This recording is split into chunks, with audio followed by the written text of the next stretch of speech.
Hello everybody, tonight 7 o'clock, 1st of February. Can you believe the channel is a year old already? I kind of find it hard to believe. The year has blasted by and we're now being overtaken by text to 3D, text to video, all the latest like ChatGPT in your pocket, running locally on your machine, building apps. It's turning out to be an interesting year yet again. What am I even looking at right now? It's kind of distracting. But yeah, I hope you're all having a lovely evening. Thank you all for stopping by. First thing I always like to point out is the join link for the Discord is in the description of the live stream and all the live streams. If you want to get involved and share your work, come and see what we're doing. It's worth having it in your list of channels. Second thing is more music came out on the Spotify. You'll find links in the Discord, and it's playing right now. Also, because I'm a year old, I need to update my HTTPS certificate. So if you do try to listen to the radio, you might notice that it's giving a "this is insecure." Nothing changed. It's just the date ran out on January 1st this afternoon. So I'll just get into the server and update it. It's not a big deal. It's supposed to be automatic, but I guess it wants me to put my password in or something. I don't know. Anyway, so what are we looking at tonight then? Well, we've got a whole bunch of extra cool stuff. First of all, hello to Full Dive Media. Says, hi, hope you had a great personal day and rested. Or maybe you can't get away from your PC. Well, it's actually quite funny. I spent my day off messing around. I've got a little Chromebook that cost me like $100 equivalent. It's very cheap. It has a really tiny 2 gigahertz processor, like 1.5 gigahertz processor, and it can run, it's a Chromebook, so it literally is like a big phone, right? It's not Windows, but it does have like a Linux feature to it. So what I did was I put VS Code on it. On the command line, you've got to do it that way, and then I managed to get Klein with OpenRouter, and so now I've got like a coffee shop sized laptop. Is what they basically are, with amazing battery life, and as long as you can get Wi-Fi, you can start coding with AI just anywhere. No GPU, because you just do it through the OpenRouter API, and it's cheap as chips. You know what I mean? Anyway. It's ridiculous. It's pennies on the dollar right now. You can't miss out on this. So obviously we're going to be taking a little look at that stuff later on. Full Dive Media says, happy 1 year anniversary. Thank you very much. Dragon7108 says, amazing year so far. Spent morning playing with DeepSeek and driving flux prompts into Comfy UI. Exactly as it is intended. That's what I like to see. That's the perfect application as well, Dragon. Have you seen the Olama nodes? Is my first question. Because if you've got Olama running on your PC, you can have a local 8 billion. Well, it depends how much. I suppose it depends how much memory you have. This is one of the things we're going to be taking a look at. I got some new GGUF models. Let me just show you.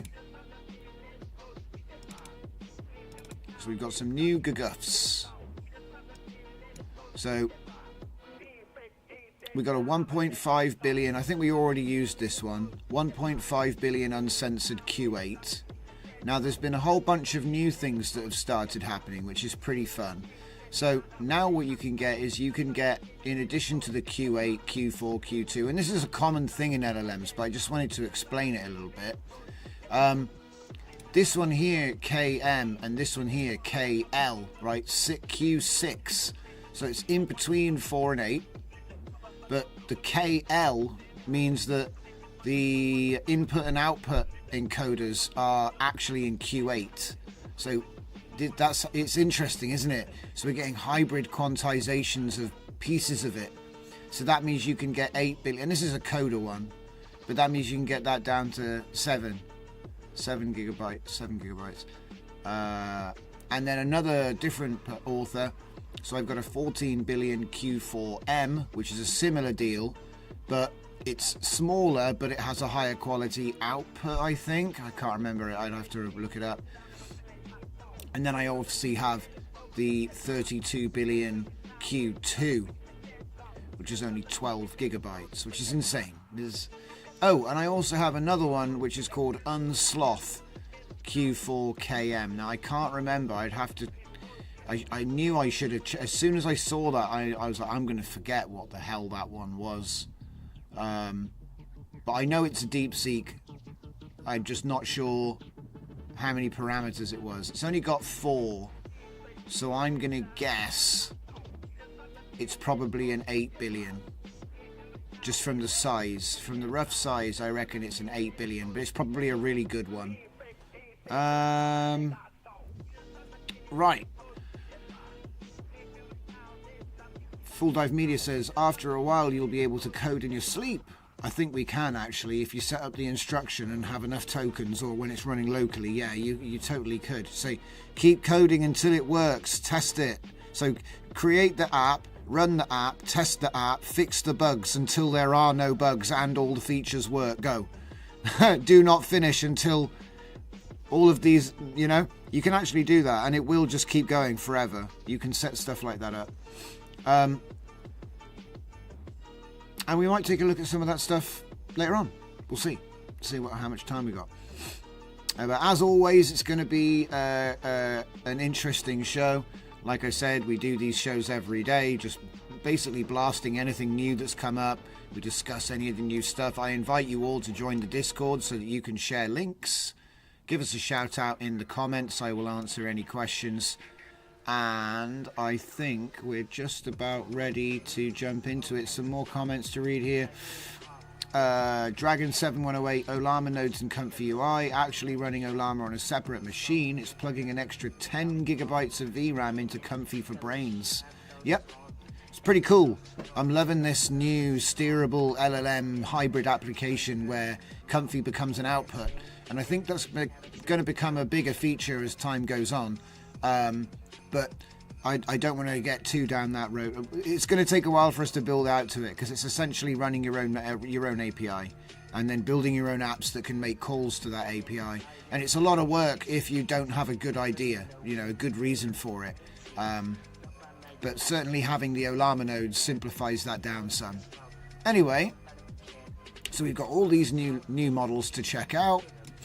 Don't forget to check out Quen 2.5 Max. It's really good. We wrote a TV show tracker web UI app, and we wrote that out, and it just works. First, one shot. All we did was give it an installation, which was just my standard template batch files and a requirements text. It didn't require a lot, and I didn't have to change anything. I think it literally just worked out the box.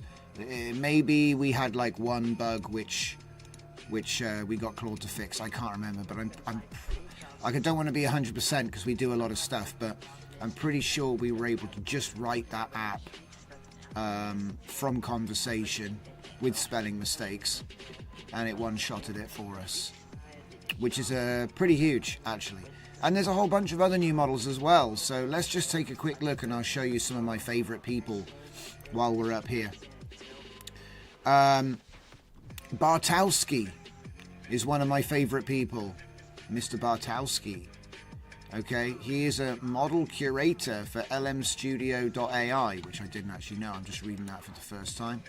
But as you can see, he does a lot of stuff, and I do pick up a lot of his things. Like, as you can see, he's got the Llama 3.1 Tulu 3 405 billion from the Allen Institute that's making headlines.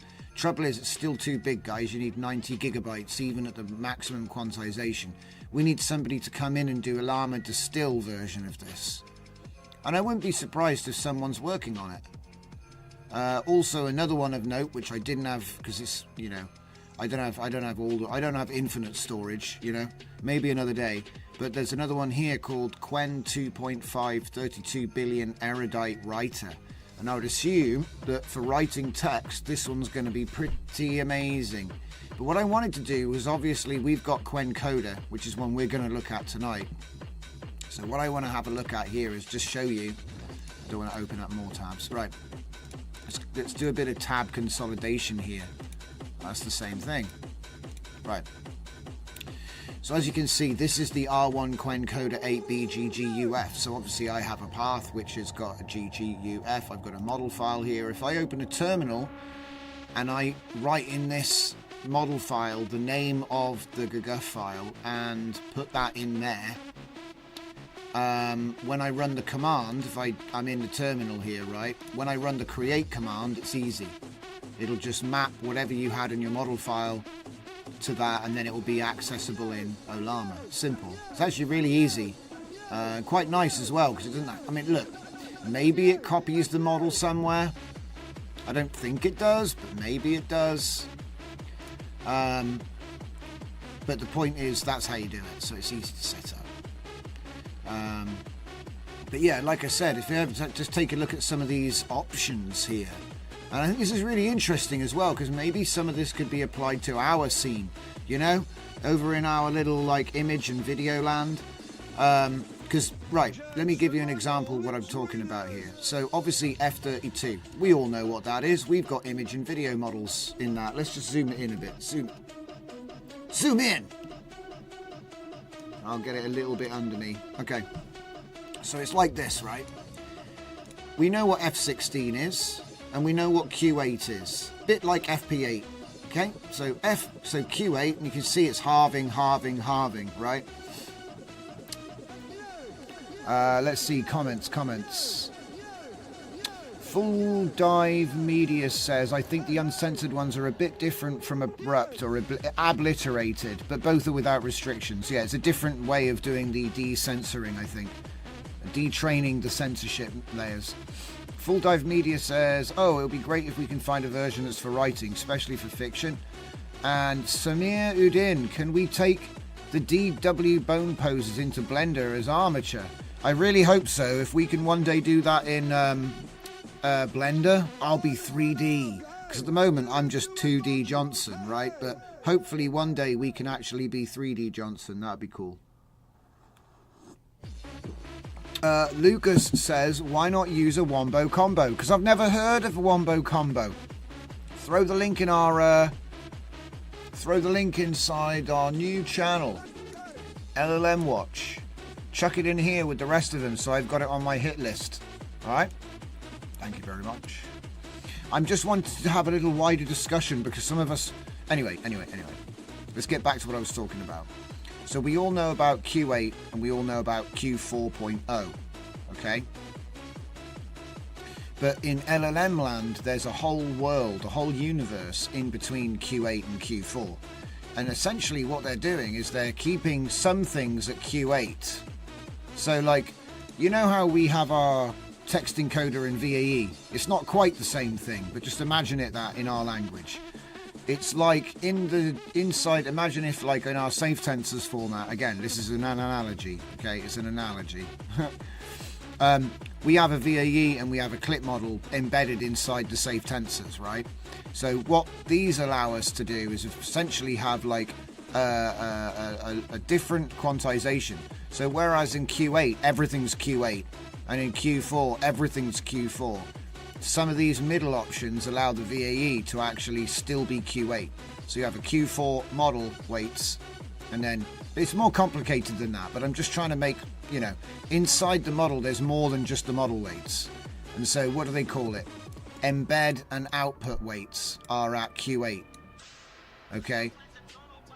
And so what we're seeing is another sort of 25% reduction in size to a model, but keeps the same quality though, which is really impressive. And I'm hoping that some of this gets applied to images and videos.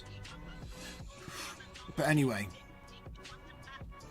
some of us too enthusiastic, posting too much LLMs. No, I just think it's a new focus. I think that we were like hyped on the video stuff. Now everyone's sort of like, everyone's wanting to know how to run LLMs, how to use LLMs, what can I write with them, what can I do with them, and so on. So it's become a big part of it. But I've always covered them. You know, you guys know that. You just got to look back on the channel. Sure, it didn't really get much attention, but I've always loved doing it. So, but yeah, as you can see, here is the quantization rates. See, don't forget about Q2. For the most basic use cases, you can actually get these tiny versions. Look how small it's gotten. DeepSeek Quen Coda 8 billion is down to 3.12 gigabytes. I don't even know what IQ2 is. Look, very low quality but surprisingly stable. Anyway, Q2K. Low quality, not recommended. Oof. See, there's lots of different ways that they've been doing it.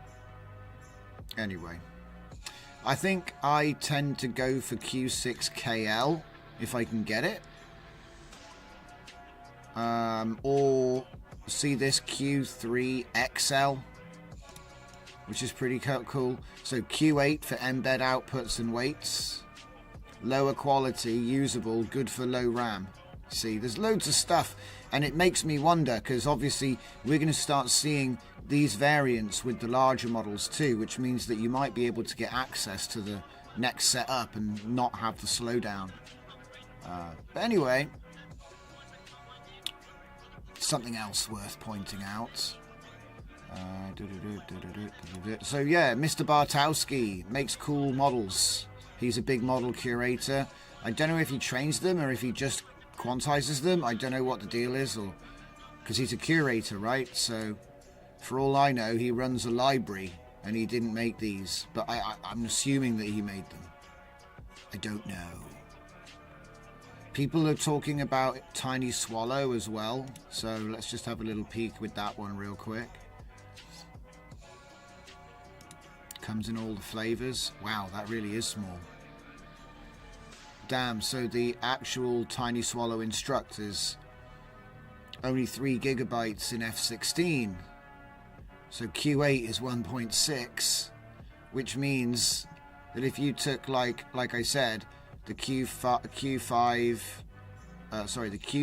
look at that, Q3KXL for less than a gig, or where is it, the Q6KL 1.33.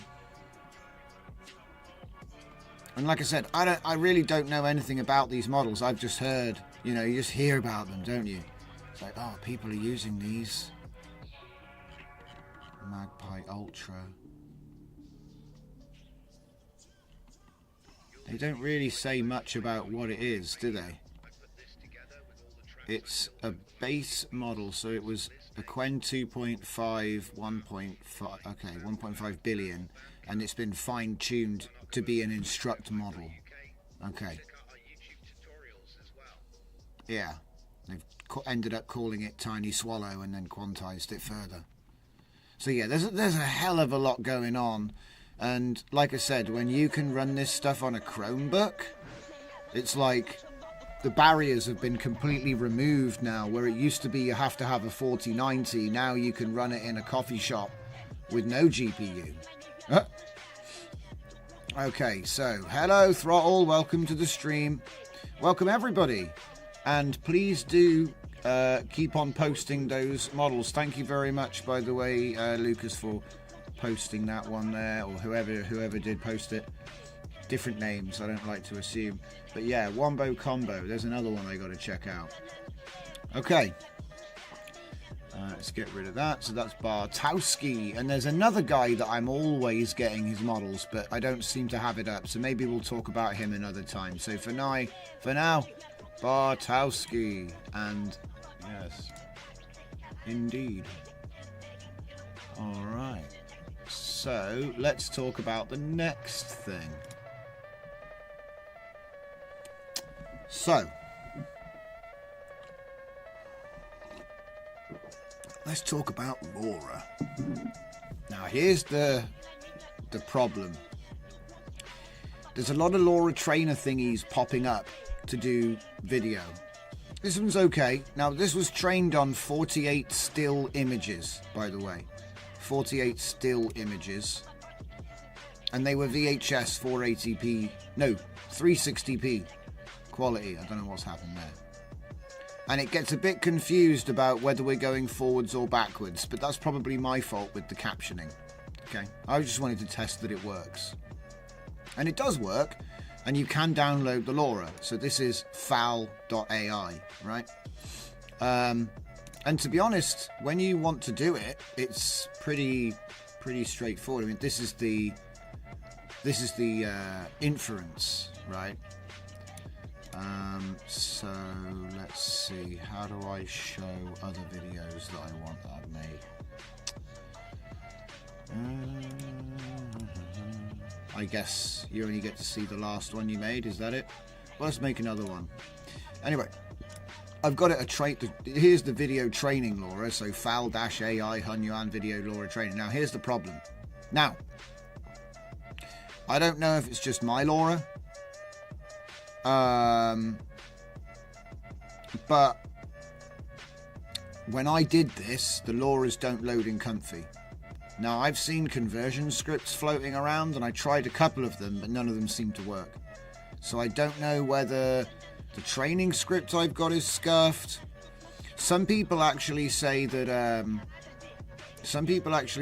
this doesn't need to be converted, and you can just use them straight in Comfy, but I don't know, maybe I need to get a fresh Comfy again, because when I tried it, it just crashed.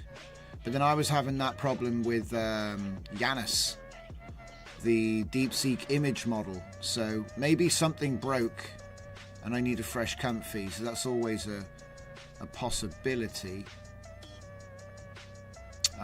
If somebody is willing to test it and they have a Hunyuan ready to go, I will drop the LoRa in early access. Other than that, I'm just going to sort of keep plugging along and see if I can fix it. But yeah, you only need 4 images. Isn't that crazy? It's like Video Dream Booth. 4 images. And then you train it, and it'll give you a Hunyuan LoRa. And then you can do show files and download them, or run inference, which is what we're doing over here. And it will make you a video. Obviously, you've got to prepay, but it's running it on an H100, so you're going to have no problems doing 720p at 129, which is very nice. So you should get a 5-second video out of that.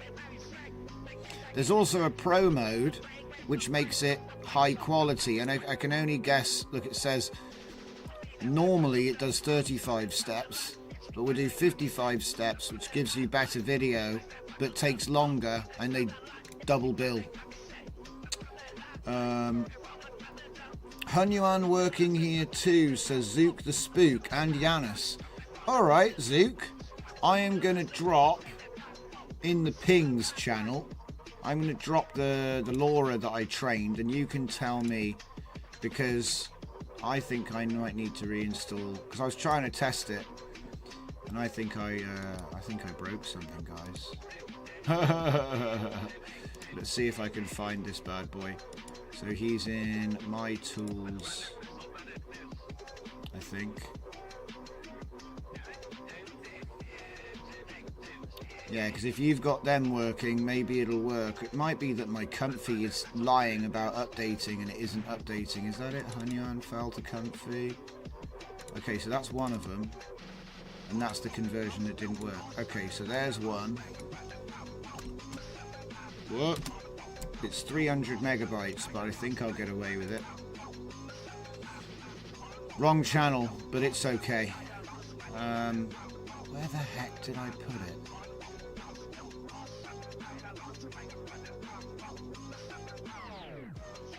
That's number one. I actually retrained the model because I think I messed up the captions on the first run. I'm just trying to find it now.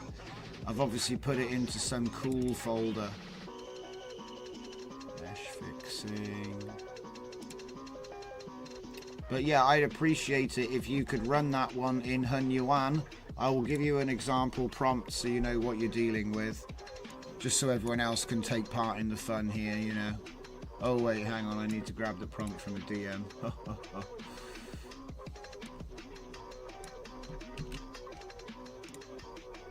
There we go. So that's the sampler prompt. So it'll work. I know it works because they've already shown me. Oh, something happened. Oh. Yeah, I can show you in the existing results. So here we go. We got this one. Loads of cars driving backwards. But you can see the race cars coming. So it did learn the concept of these race cars that are changing lanes all the time. Well, this training was done with an H100. So I'm not going to sort of shy away from the fact that you know, it wasn't cheap, and look at the sort of weird hallucinations. So, and remember, this was done with images as well. So images trained this LoRa, but it is accurate. Like it looks, it's the same style of cinema. You know, it's the same style as what was trained, but there's a lot of hallucination going on because it really hasn't got a clue what to do with the background. And I think you could probably fix that by actually training video, not images. Whoops. I clicked the wrong button. I clicked the wrong button. Oh, we're on the training tab now somehow.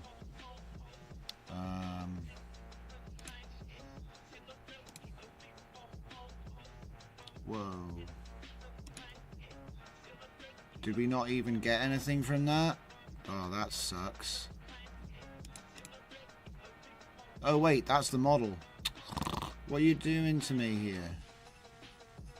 Video LoRa training, yeah. Run inference. Right, requests. Right, now we're back. Here we go. So that's the last one I made. Lots of cars going backwards because some of the footage is chase cam. But there's a lot of, like, you know, a camera looking back at a car coming towards, and so he got super confused.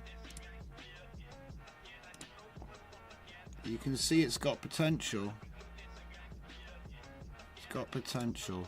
And this is very basic as well, because all of these were trained on the same prompt. Yeah, there you go. You've seen them all now.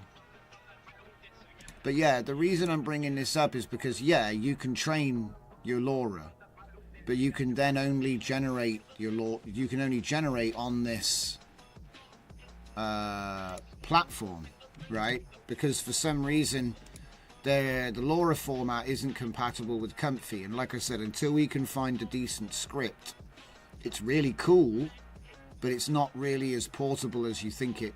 You know what I mean? You might be like, oh, that's cool, but what's this? What's the default? 720, 129. So I don't need to change it. Okay. So you can make it shorter. You can say you want a smaller video or a shorter video, I guess, to make it go faster. And then if you want more quality, you can go pro mode. But the thing is, we could, like, here's the thing. We can already generate infinite Hunyuan video. And we can download the LoRa file. So there's got to be some process. And like I said, I did find a couple of scripts for converting the... but they don't work. So we need to find a proper one. Here we go. File convert. It didn't work. But then again, I was then told I don't need to convert it. And I was starting to think, is my computer cooked? Okay, so all you have to do, Zook, is add a LoRa loader. So I'll show you. I'll show you what you have to do. Is my comfy even open? I bet it's not. The comfy's not even open, mush. Give me a sec.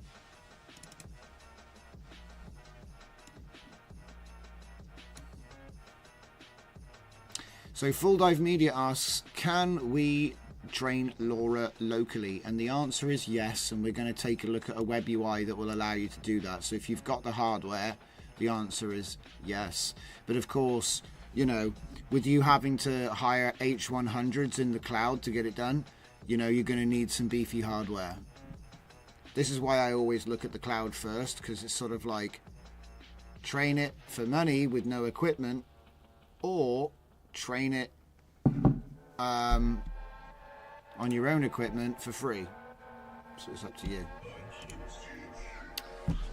Somehow we've ended up with a different workflow.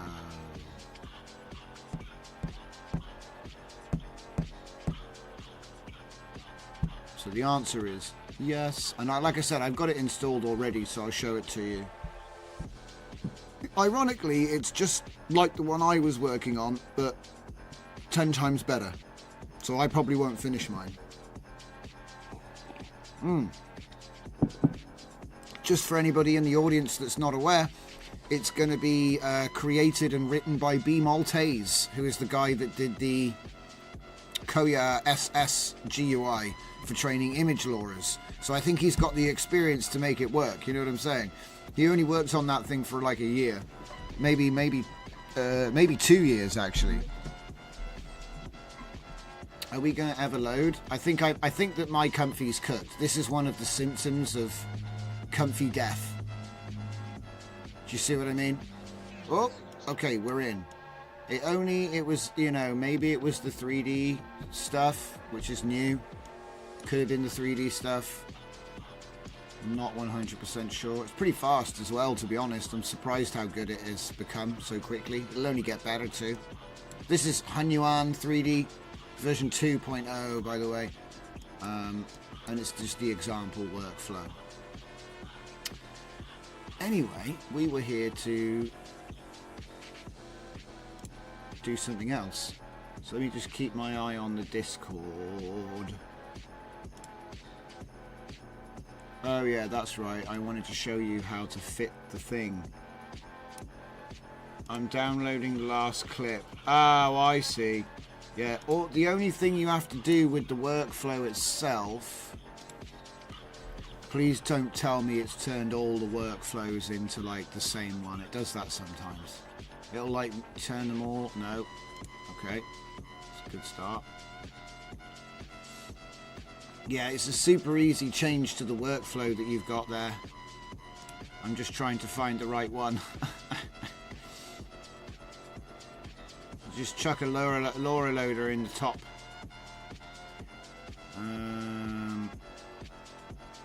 Oh my god, you see what I mean by uncharacteristically slow? Oof!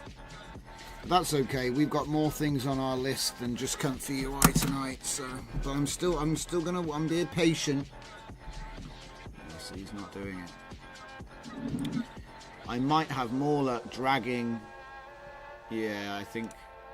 We're at critical mass for tabs for some reason.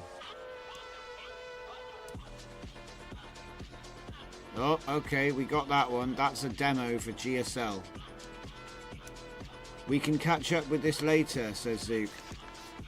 Yeah, okay, no worries, we'll keep going. So, foul.ai. So yeah, if I try to run it, what'll happen is it'll like pop. My console will pop. Ah, hello Dom, welcome from hello from Dubai, he says. I'm glad you could join us.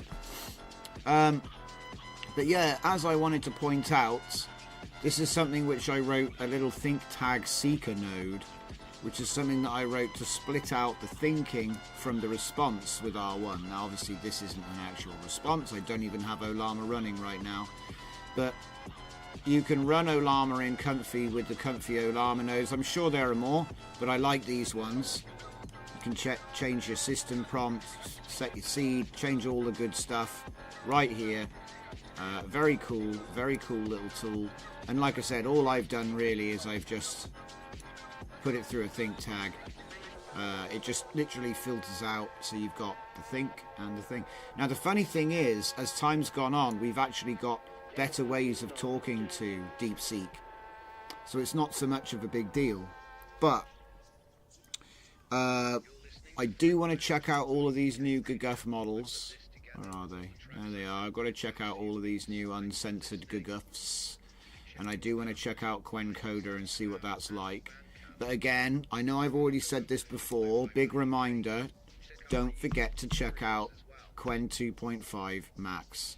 It one-shotted a GitHub project recently. Just a Gradio, nothing major, but still, it basically one-shotted this, and it just worked, okay? So it's getting better and better, seems like by the day.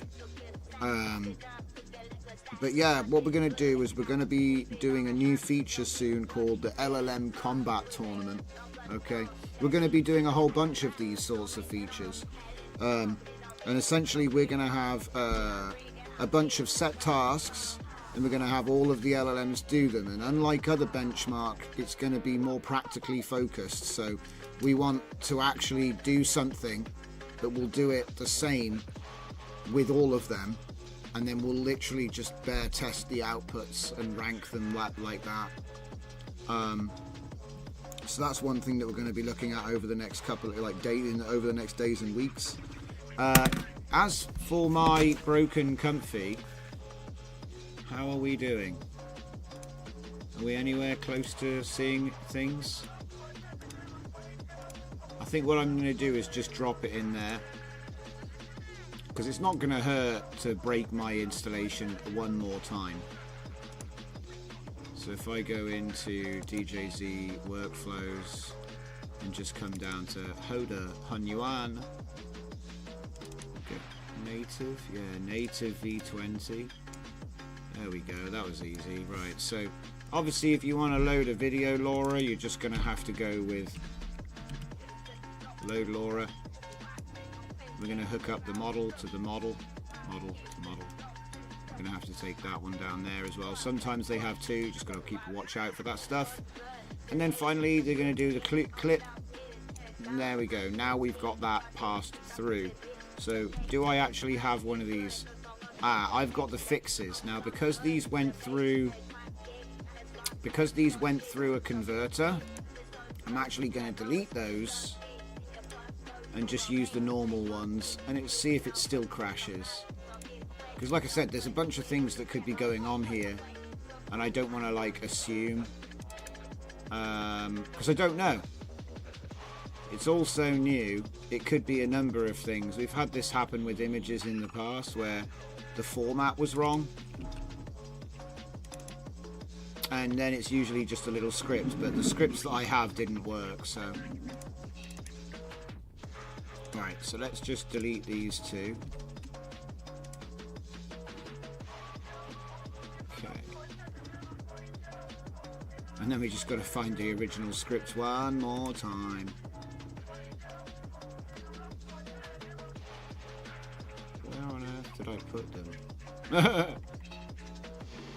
think I put them inside the converter, but they weren't in there. Turns into a bit of a labyrinth. Oh, I know what to do. Just download them again. Easy. See, like I said, the quality on the video is actually pretty good. Look at that.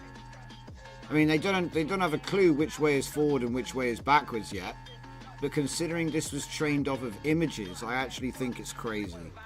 It was just images, not even video. I mean, yeah, they were all from the same video, so they share common points, you know, which is how it's able to... It's kind of spooky. It's kind of like made a backrooms universe of surreal Japanese highways. And it's using an H100 for inference right here. So let's see, we'll download that. We'll run it again.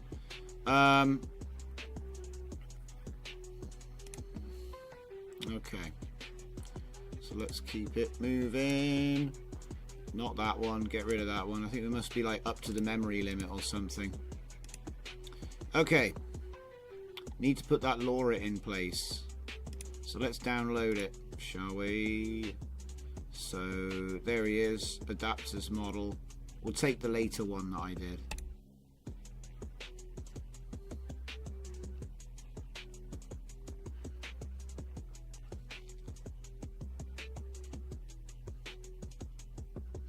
Yeah, I know, we're going to get to the LLM stuff literally as soon as we finish this segment. I just wanted to spend a little bit of time keeping people up to date on all of the video and text, so image stuff as far as we can, you know. But essentially it's just going to be more LLM stuff is what we're really doing tonight. So, have I downloaded that? Yeah, I have. Oh look, I got the other one as well. Oh, I already had it. Okay, right, whatever. So I'll copy that and I'll put it into my folder. I'll call it, what was it? XJX car. Just call it XJX car for now. Go back to comfy. We should just be able to refresh. Here we go. All right, and so like I said, while we're waiting for this to spin, I probably should have just done R, but that's okay. So XVX car. Now this is the thing. If this works, great. But the problem I've been having, and I might need to reinstall my comfy, because this happens because we do so much on the channel. We're always installing new stuff, and I get broken and I have to reinstall my comfy a lot, which you guys don't get to see, which is fun. Right then, so let's just put a proper prompt in here, and hopefully it won't just explode. See, the first problem I had was I was running a workflow and it would immediately say, you're out of memory. I'm like, what? So I've restarted the computer. Maybe there was some weird caching thing going on. And then also, when it did run, it would get down to here and it would give some strange error. So let's see if we get a bunch of... There's no blocks in this LoRa, because it might do that when it gets to there. Which would be strange, right? Because the LoRa is working. I can generate video with it on FAL. So it just makes me think that they use a completely different format to the LoRas that are on Comfy.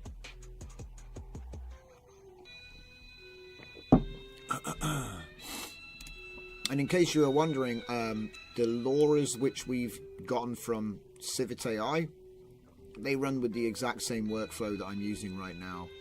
So the John Wick, the Alf, a bunch of the other ones that we looked at, they all ran with the Juff, everything the same as what we're looking at here.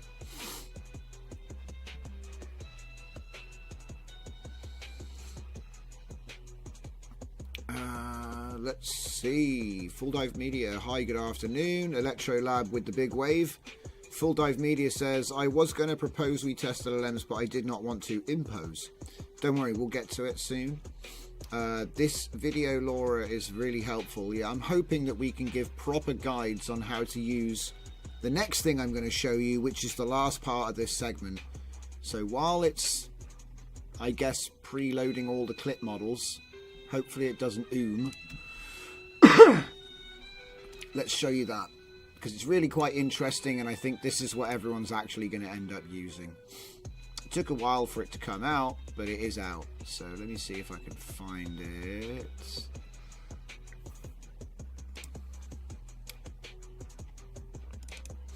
Is it in here?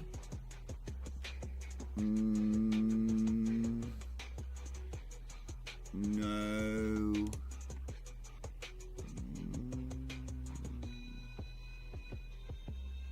Masubi GUI. Tune it. Yeah, here it is. Right. So if I just run GUI bat, it should be okay, he says.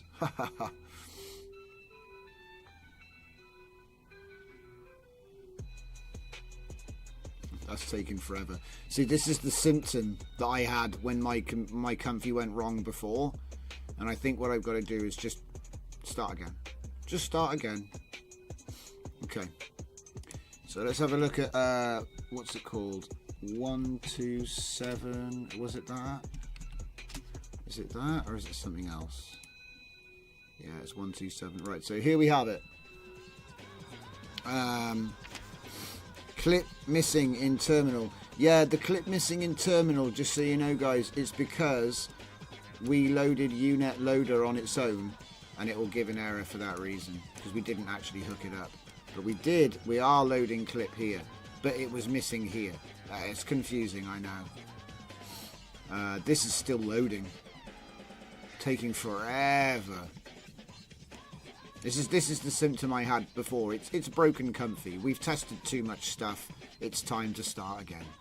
But anyway, like I said, I know that the video LoRa works, because look, here's a Nissan Skyline going backwards on the Tokyo highway. So 100% it works. But like I said, is it compatible with comfy? That's a different question. At the moment, I think the answer is no. But it might just be that like I said, my comfy's broken. That's why I asked people on the Discord to see if it would work. So I dropped, like I said, I dropped one of the models in LLM Watch, which is probably the wrong place to put it. But hey, it's fine. I think I'll get away with it just this once. So usually, comfy will kill itself around this point. No error. It'll just suddenly go and die. But we'll see if he does it again. So let's get back to the main event. So as you can see here, Masubi Tuner. So we've got all the configuration settings. You can point it to where your checkpoint is. You can select, like, you know, whether you're B float or float, right? So that's FP16 or BF16. You can do or where you want the VAE. All these different things you can set up just like you would with an image model trainer, right? I'm not going to bother reading them all out, but I do want to draw your attention to a couple of really important parts. So, one of them, you could probably end up using that because it will save some memory. But there was something else. Where is it? It's the uniform stuff. Is it further down? Trying to find it. I know it's in here. These are always a little bit hard to read when you first see them, so where is it? Text coder in caching? No, it's not that. It's the way that it looks at the videos. There are patterns. Don't tell me they got rid of the patterns. See, the weighting's still there. Ah, here we go. Uniform. Right. This one is really important. So it explains it more in detail in other places. But essentially what you've got is it's different ways of sampling the images from the video. So uniform tends to be, I think it was like 7, 15, 25 or something like that. And Others will have like a frame from the beginning and a frame from the end and then a cluster in the middle. It's different ways of sampling the clip to take the frames that are going to end up being trained. That's what that was. I liked the uniform one, although I don't want to get confused because the weird thing is that they've moved everything around. But it looks right.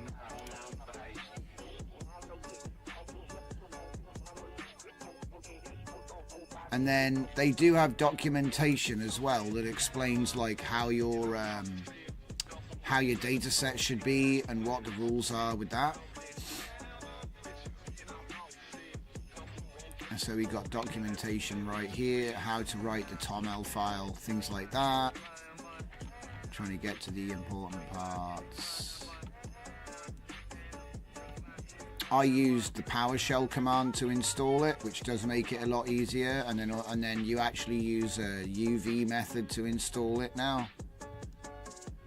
So if you've installed it with UV, you can run it with this. It's really quite interesting how it's advanced further than the last sort of iteration of this tool.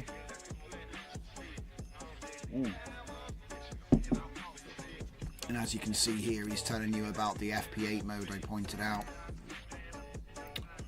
And then you end up with like the same standard training script that we're used to seeing. If you've ever trained before, it looks a bit like this, and then the UV version looks like this. I couldn't tell you if there's any minute differences, but it looks essentially the same. Just UV run at the beginning. I think UV is aimed at making it more compatible with Linux, Mac and Windows altogether, like a unified way of doing it or something. I'm not entirely sure. You got all the usual important stuff. What I want to know is, here we go, look at this. You can convert LoRa to a format compatible with ComfyUI by using the following command. Python convert LoRa. Wait a minute.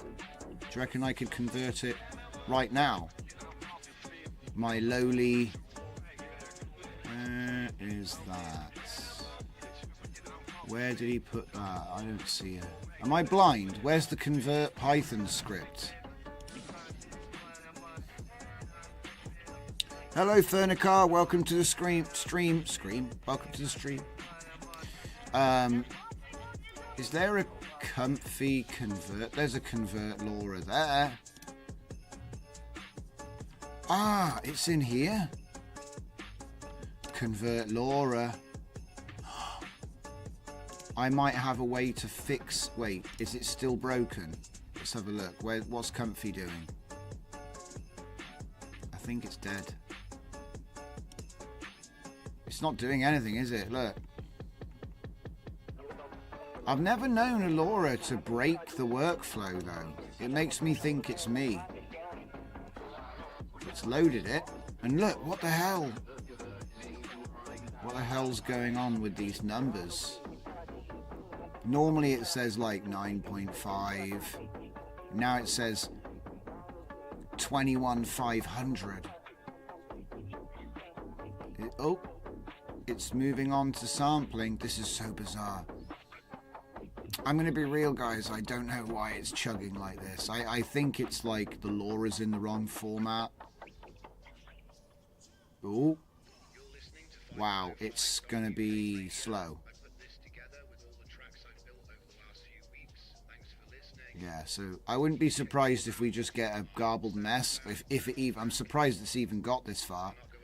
Right. So what I want to do then is let's just test that converter.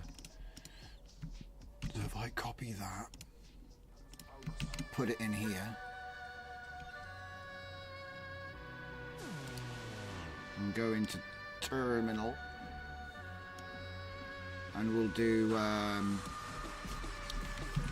Python convert LoRa.py space -- input space, was it xjxcar.safe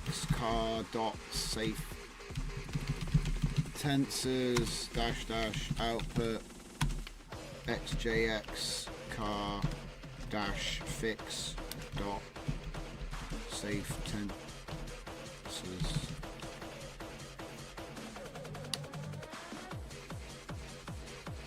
I mean,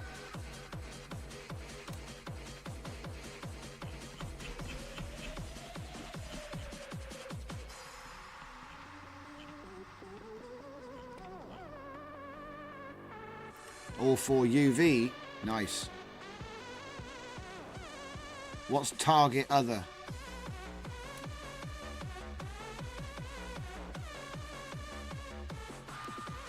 Target other. Specify other for target.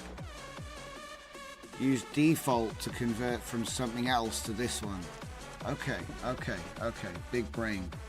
Big brain move right there. He goes both ways. Target other. And then obviously I want to put UV run at the beginning because that's something I'm not used to. UV run, not Python. Okay, we'll do it your way.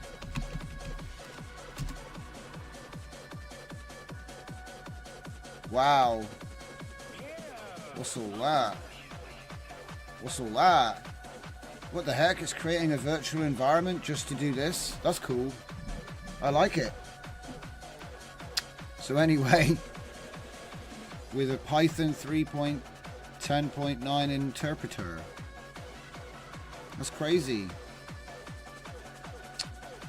It looks like the last step is going to take forever. So yeah. Just taking a look at this trainer again in detail. So we've already looked at how you make the data set. It's, you know, little 2 to 3, I think it's like 2-second clips at a certain resolution with comment, you know, with caption files which describe the video. So everything we've covered in the past totally applies to all of this stuff. That's, you know, the only difference is you have to write a toml file. So I do want to quickly show you the toml file. I've got 5 minutes. Where's the toml? Data sets. Because I've done all this like so much with all of the... Here we go. It's the same. Thankfully for us, it's the same, okay? It's the same. We have a bucket, okay? If you're familiar with bucket for aspect ratio, automatic, you know? So as long as you're not an idiot, you should be... It's going to do a lot of the heavy lifting. Like, you don't have to crop things to the right size. Just make sure it's near 16:9 ratio and, you know, roughly in the this or less, and you're good, right? You've got the same repeats metric when you do your training. It's the same stuff. Obviously, what we tend to do in imaging is we tend to use more repeats. And I don't know if that's something that just hasn't been tried here, or whether it was tried and it doesn't work. I don't know. It's like an undiscovered country, okay? Let's see. Image set with metadata. Right, okay. So the difference between this is the more traditional caption text file. So essentially, an image that contains a description and it has a matching file name to the video. And then you have pairs, you know what I mean? Pairs of video and text file, right? That's what we call captioned video data set. The only difference with the metadata is that you actually don't have the text files. You have a list of all the image names, and then you have the caption written there, right? And the reason that that's interesting is because obviously, you know, you can be more automated with this sort of thing. Well, you can do it with both, to be honest, but it's just one file, right? So you have one JSON-L file, and sometimes what actually happens is it will read this, and then it will, it'll read your data set, and then it will generate a JSON-L file from it as you step through. Okay, and yeah, here we go. Look, remember what I was saying about the frame extraction in head mode? So there's your target frames. 125, 45 was the pattern that was chosen. I prefer, I think it's called uniform. But to be honest, that's a theory, because I haven't had enough experience to train them to know. I need to train all the different modes and see what the effect is with the same set. And here it is explained, okay? So this is the original video. There are 40 frames. X equals a frame, 0. So that means none of them were shown to the trainer. So out of this video, the trainer didn't look at any of them. So just an illustrative point here, yeah? When you're in head mode, it'll target 1, 13, 25 and extract the head frames. So look, there's frame 1, right? And then, so head 1, head 13. So it'll take those 13 in sequence, and then head 25. So this is the same, as far as I'm aware, okay? Same video is being sampled in 1 frame, like you would with image to video, I guess, with 13 frames in sequence, and with 25 frames in sequence. It took me a while to get my head around what they're doing here, but it's ways of sampling the same video so you can actually train the AI like we would train our image AI, but it's broken down into one step. But I do think there's some temporal awareness here, okay? When you're in chunk mode, you target frames 13, 25, so extract frames by splitting into chunks, 13 and 25 frames. But the thing is, when you're in chunk mode, it doesn't always start at the head, the beginning. It can start anywhere. So if I'm going to get my 13 frames from here, I'm going to get my 13 frames from here. I'm going to get my, what's that? 13 frames from here. I'm going to get my 25 frames from here. So it gets to, it's more of a scattered approach at sampling the frames. Yeah? It also says do not include one in target. If you're using frame chunk, it will make all the frames to be chunk. Oh my god. So you've got to be careful. Then finally we got, well, not finally, sorry. We got slide on 113.25 again, but with a frame stride of 10. It's going to take, look, 1 frame. And then it's going to stride 10 frames, 1 frame. Stride 10 frames, 1 frame. So that's what the stride is. Yeah, 1 frame. And then if it's in 13 frames, it's going to go sample that, stride 10, sample that, stride 10, which is nice. There's a little overlap there. Okay. And then finally 25, which is the same thing. Yeah, 25, stride 10, 25. Okay. So, yeah. And this is the one I like, uniform. And I only like it in theory because I haven't been able to prove it's better or anything.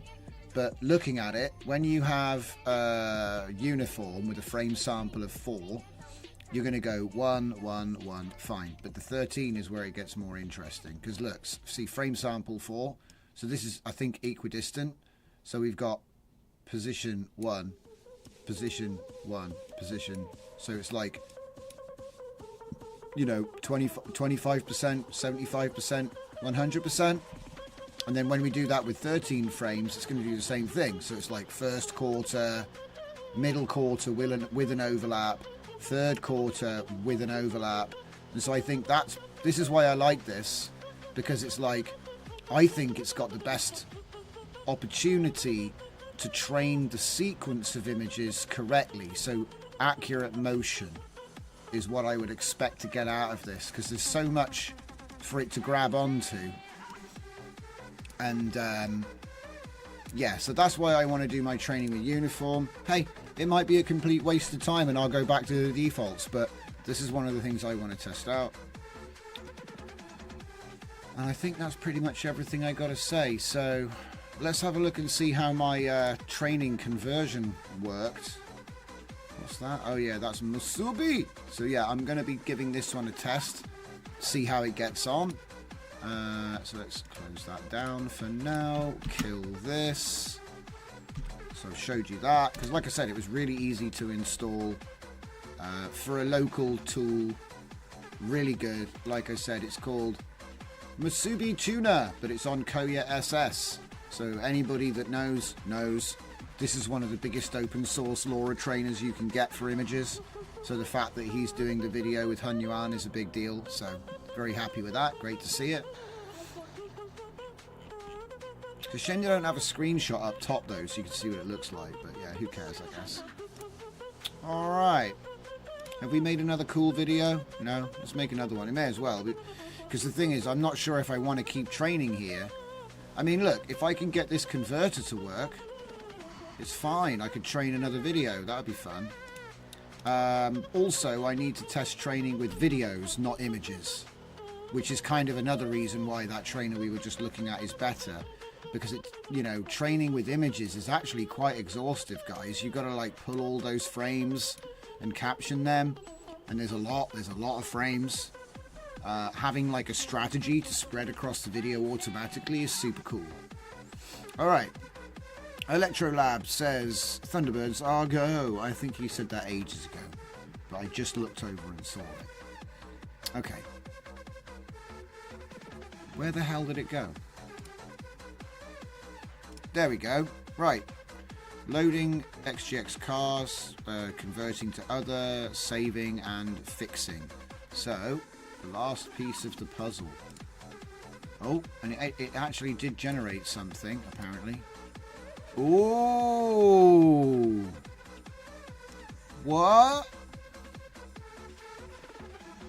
It did do it. It did it. Without me needing to Sometimes I feel like I'm being led down a wild goose. Like a wild goose chase. So, right. First of all, let's delete the copy. It doesn't need to be there. And then we'll take this one out and put it where it needs to be so I can actually load it. Hit R. It's a bit weird, though. What size have we got it on? 704 by 384. And why have we got black bars? Oh, it's... Yeah, we've actually got black bars around it for some reason. Which is a bit weird, but hey. So, it took 768 seconds, which doesn't seem right to me. So let's try... No. There we go. Let's try loading a different LoRa. The one that we converted. And see how that works out. Right then.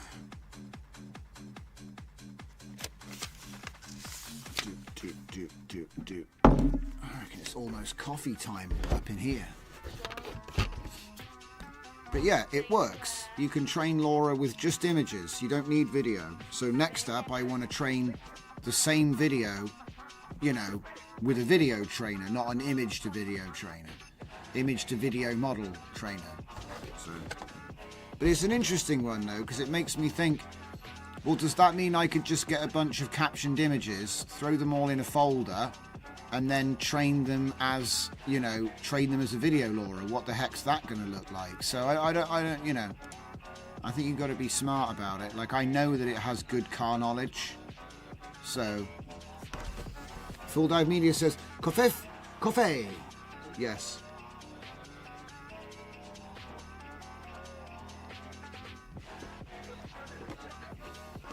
Man, that was 1 minute. That was much faster.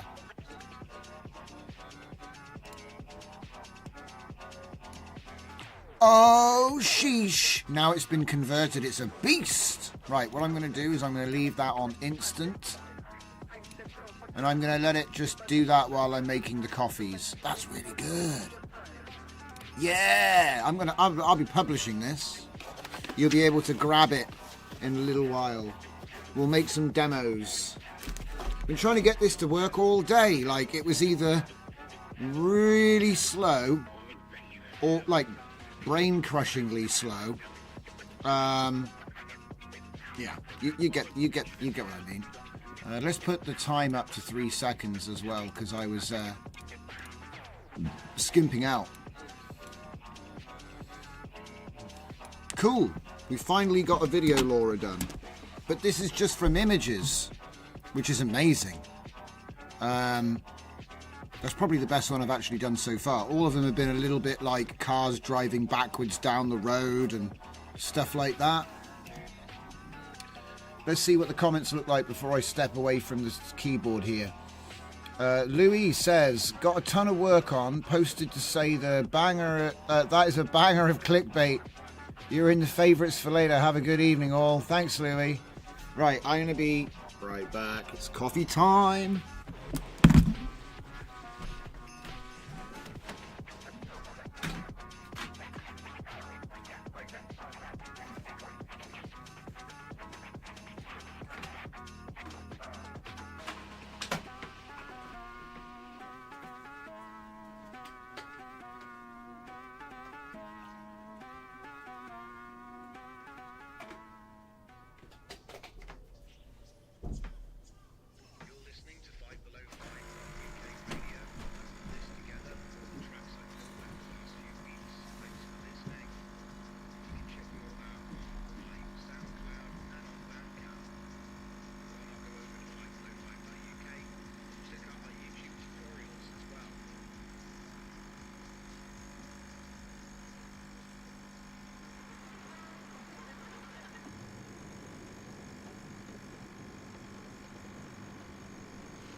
Oh yeah, nice. Another one. It's looking good. Things coming out good. So it's making race cars. It's making race cars.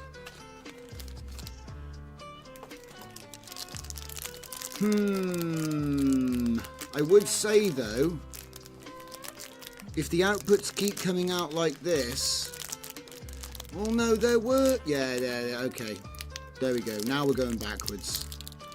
But the thing is, you can reverse that and make it go forwards. I'm not too bothered. We've been through this before with Hunyuan.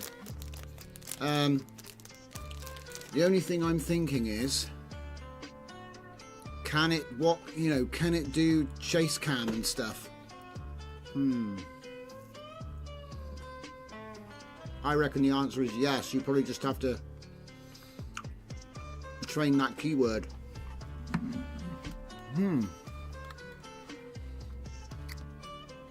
Well, the coffee is here.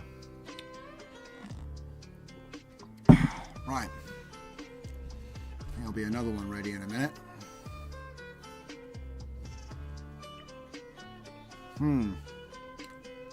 It doubled the generation time by asking for 73. 49 took a minute. 49 frames took a minute. 73 takes 1 minute and 43 seconds. So, looks good though.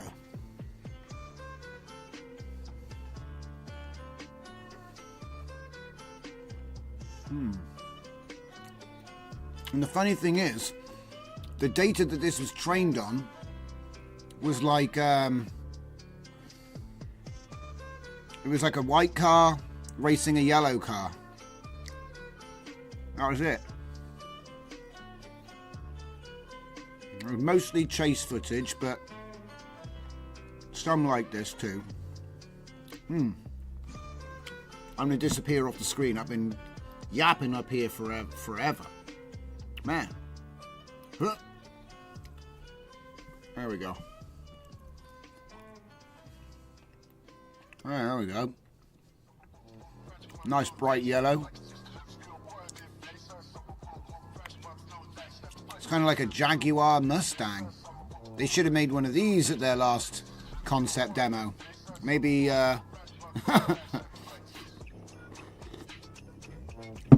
people would have been like, wow, that looks like a tough car. Alright. So yeah, bottom line, make some video, whatchamacallums, you know, make some demos. So when we post this up on Civit, people can have a good time with it. I bet it's really nice if you run it at like a higher resolution in the cloud. Well, we kind of already know that, don't we? Because we've been running it like this. But look at that, though. See what I mean? This is the aesthetic that you always get. You always get this aesthetic from the LoRa that was trained.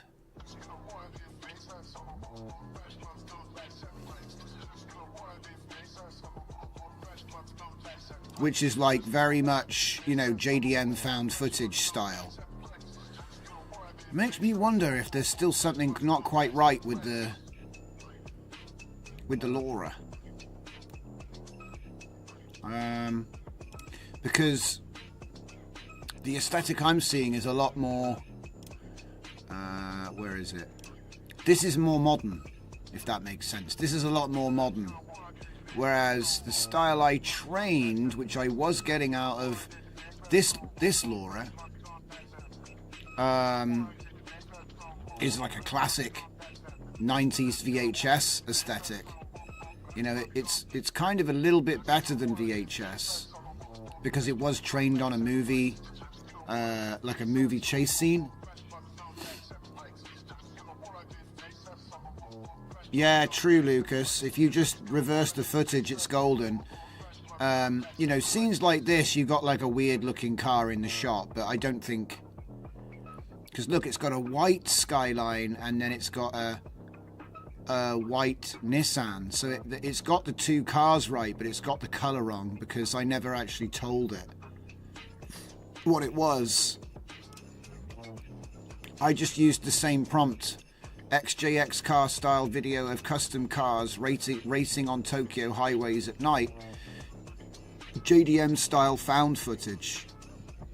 Found footage is actually quite powerful, and JDM style gives it the right associations, but the actual trigger is XJX car. And then I've said style video of custom cars because, again, I was on a Chromebook and I made a 48 image set to train this model last night before I went to bed. Because I just don't stop, you know. I finish here, I leave, and I go home, and I'm supposed to just go to bed, and I'm like, tangents! But yeah, we trained this model. It looks great. But there's actually two versions of it. That's the other thing. So, at the moment, I'm looking at this one. This is the one I took. But there is another, which is this one. So I better download that and convert that one too. Now, knowing I can convert them, that's a pretty big deal. Oh, it's a little unconventional, but maybe he's going really fast, okay? Yeah, it doesn't seem to be doing the same aesthetic, if you want to say, right? And also, I do question, like, how does it figure this out? You know, like, because for example, I could take a video of something, have a workflow that drops a load of frames, right? And then caption them all, zip it up and throw it in. So how does it then figure out, oh, I'll just, well, whatever, I'm being silly now, aren't I? It's like sat there going, how does it figure out how to make people and stuff? It's like you start saying silly things. But this has a certain look to it. And I'll appreciate this was done, it's a 5-second clip on an H100, so, you know, is it really that expensive to make these? I'm not sure. $8.95, I'm making a video. We'll see what it says next. I mean, these ones look okay. These ones look actually, I would say, a little bit more reliable. It's kind of like like what a texturing embedding does. It's like keeping it in the same area of the model. Because the model's got it in him, but he just doesn't know how to be told. It makes me wonder what else we can get away with. Anyway, I don't want to go completely insane over this. But the point is, yeah, we'll have some videos to go up on Civet. And we'll publish these models. Have we finished downloading yet? Yes, we have. So this one is the first one I did, so it might be worse.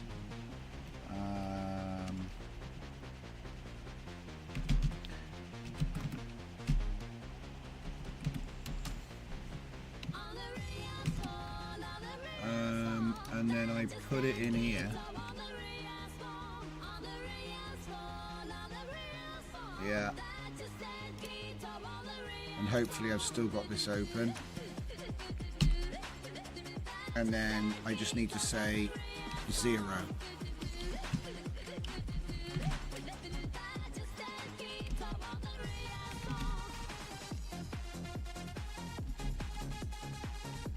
Zero fix. Done. Okay, so the first time it does a bunch of stuff, and then after that point, right, that's fine. Now it'll just convert them easy. All right.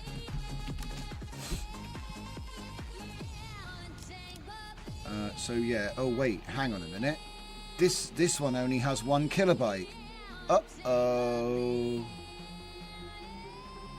Lies. I think I got scammed. I'm not doing that. It's the same data set anyway, there's no need. I just wanted to test it, and actually that went wonky. We had a 1 kilobyte LoRa out of that. Whoa. Bit of racing. And strange road design. That's not bad. I'm going to let this one cook while we get set up for the next section. So yeah, Fal AI, Hunyuan Video, Laura, and then I actually used the new training from B Maltese. It's got a script in there for conversion and it works. So yeah, solved.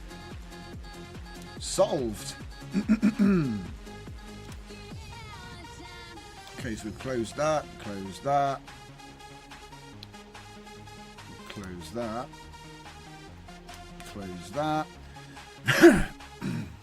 Oh yeah,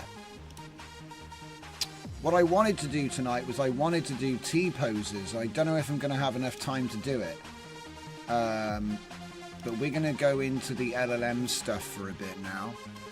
But we did get something almost, it was almost usable, but we didn't actually generate images. We just used an image we already had to make it. So like I said, it's a bit wonky, but if you had a small character, maybe smaller than that, you'd get away with that.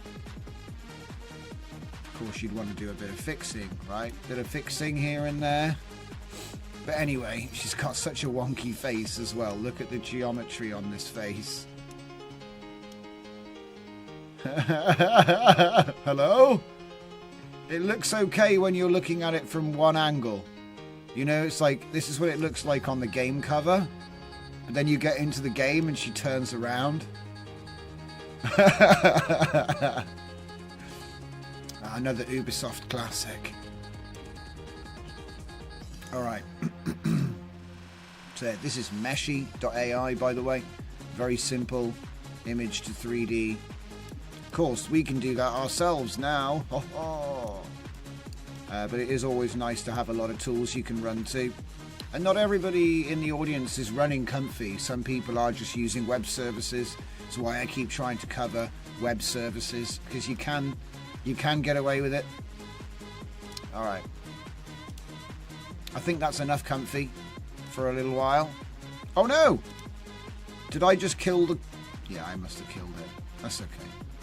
Or something broke. I think... I was closing tabs, wasn't I? Sometimes Comfy gets sensitive to you closing tabs. He doesn't like it, and it interrupts the process. But then again, maybe I'll watch the rewind later and see what I did. Maybe I just closed one too many consoles. Anyway, we're moving on. I've just noticed that all the consoles died, so... Alright, so first things first, let's just check what our state of affairs is. We've got 61 gigabytes free, so that does give us enough to start messing around. So, first thing I'm going to do, and yes, we're moving into LLMs for a bit. First thing I want to do is I want to check that my model file is open. And I think what we'll do is we'll try Unsloth first, because I don't even remember. You are a masterful assistant with a deep and wide skill set. Isn't that a good one? What do you reckon?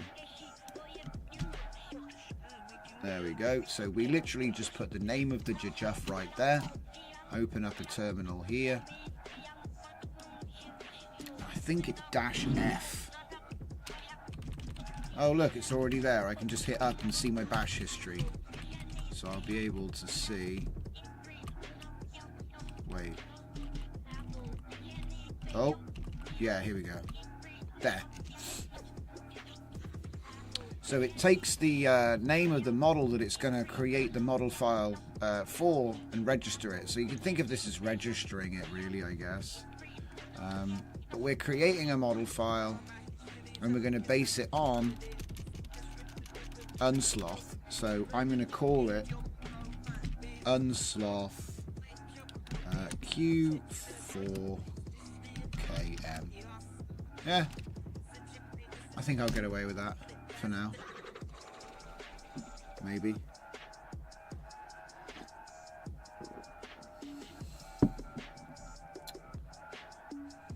Ah, so it does actually copy the file, okay.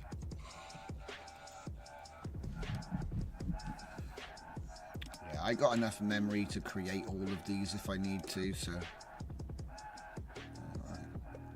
What I do is I just use the same model file and just come in and edit the name, pretty much.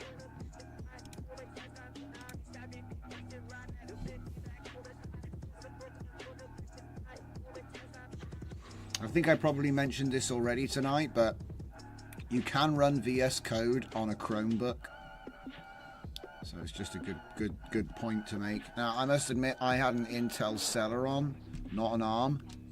So I know some of them are using an ARM CPU, but it should still work. But I've only tested it on the dual-core Intel Celeron. I still can't believe it.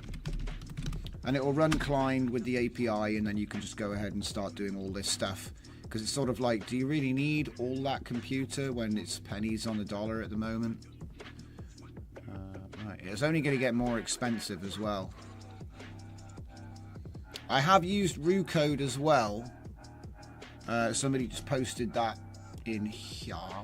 I've used RuCode. I've used Kodi. I've used Oline. I've used Klein. A couple of others. Tried a few things out, bits and pieces. They're all nice and they all have slightly different, you know, they all have different things about them. So we'll say Olama run. Can it do it? No. I thought for a minute there I could be cheeky with the tab button, but it doesn't work like that. So let's just do list first. And then you can see there's unsloth. So I'll say run unsloth Q4KM latest. I just wanted to know if it was going to put the colon whatever at the end, and it does. So if I'd put a colon and something, it would have used mine.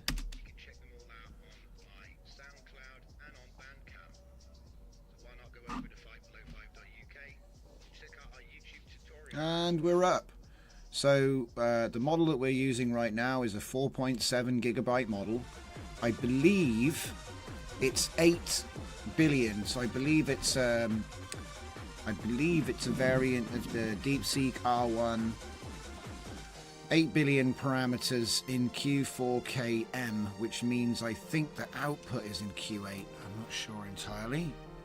I'd have to go and look it up. There's so many ins and outs, you know. But let's say, oh, and here's another thing as well. I mentioned this before. If you put 3 of these, we now have a multi-line prompt. Okay. I think I might have just screwed it up, but that's okay. I can just keep going. So, and also I found a way for DeepSeek to respond better, and I'll show you that in just a second. We'll do something basic first. So I'll say, please print the HTML for hello world. Something nice and easy. And then we end our multi-line, okay? There it is. Okay. Okay. So, if I do that again, and this time I'll say, please help me with planning, planning my project. Okay. And then we're going to do a new line and say 1, right? Create a clean HTML template in HTML, CSS, JS, and then 2. Can he? I think no. He can't search the internet from here. I need Klein for that. So I'll say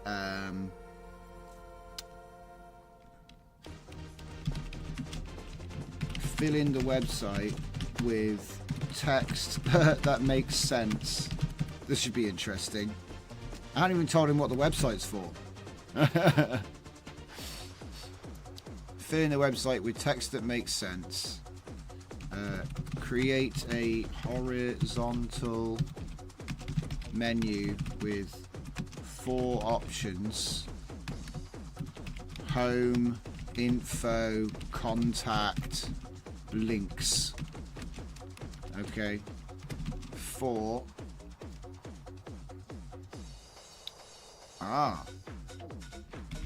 open the website and test it for errors. He can't do that.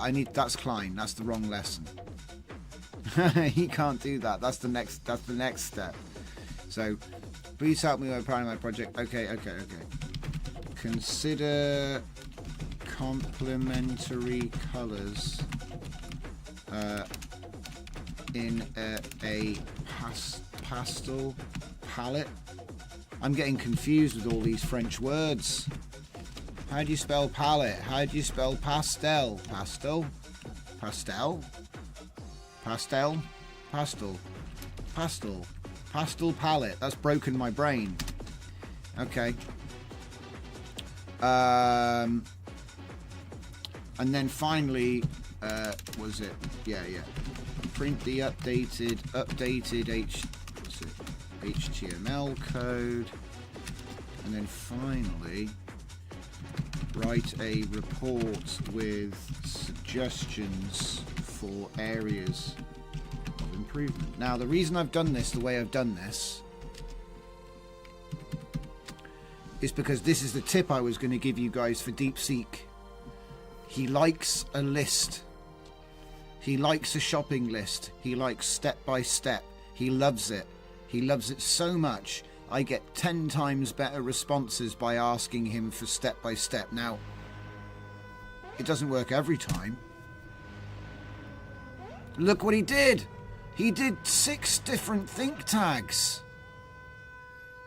Think 1, think 2, think 3. I've never seen him do that before.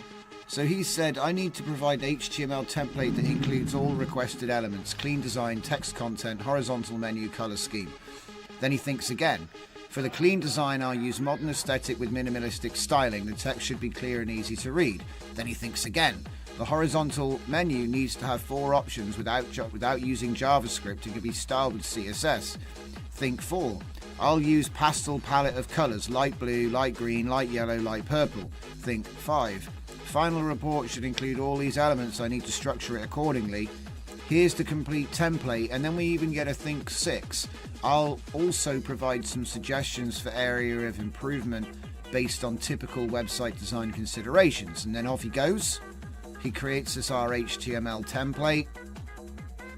And I'm just going to have a look at this real quick. Hang on.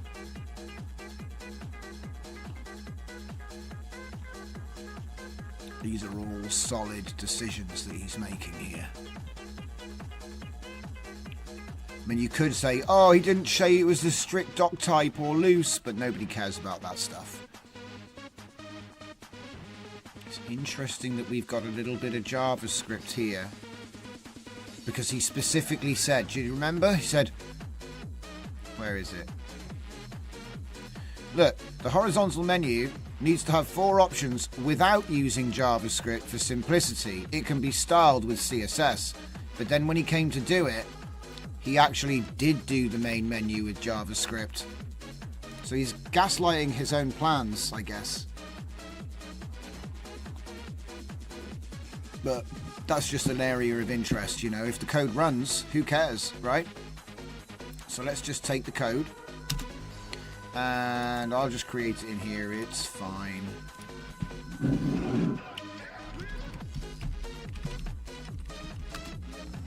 Yep. Edit in Notepad. Paste it. Save it. And let's see how many errors we have. Open Sesame. Okay, well, it's not really the horizontal menu I was promised. But your website title, your website design, it's got a... Do you know what I'm saying? It's got a hover effect. You know, he's done a hover effect. That's interesting now. That is really interesting. So, let's see. So how about we take that and put it in here. Oh my goodness. Got to clean it up a bit because it's like, she dirty. No,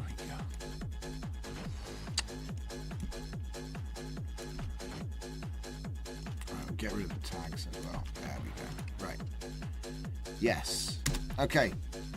So this is the website that we received from Unsloth, right? So what I'm going to do, I'm going to close this and I'm going to call it unsloth.html. Okay. I think you can probably guess what we're going to do with that. So unsloth. So this will be one of the challenges that I'm going to throw at these LLMs, see what they can do. I do want to come up with a different challenge though.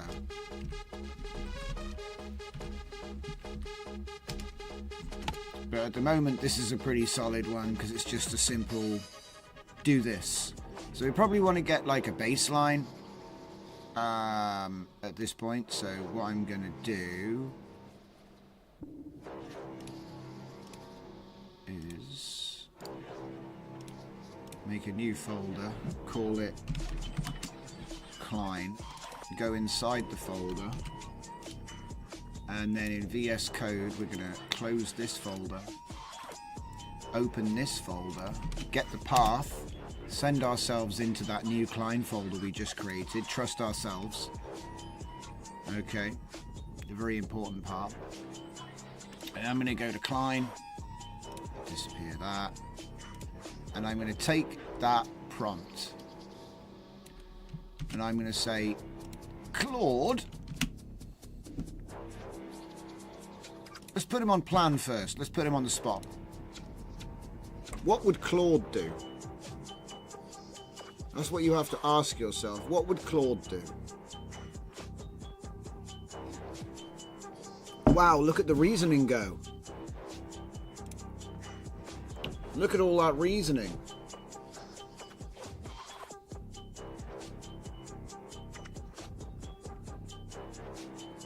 First, I'll create a modern responsive HTML template with semantic structure. Implement a horizontal navigation menu with the requested options. Choose a pastel color palette that's visually appealing. Add meaningful placeholder content. Include basic JavaScript functionality for interactivity. Here's the proposed color scheme. And then I'll help you plan this. Blah, blah, blah, blah, blah. Same thing. Would you like me to do this? Put him in act mode and he'll go, go, go.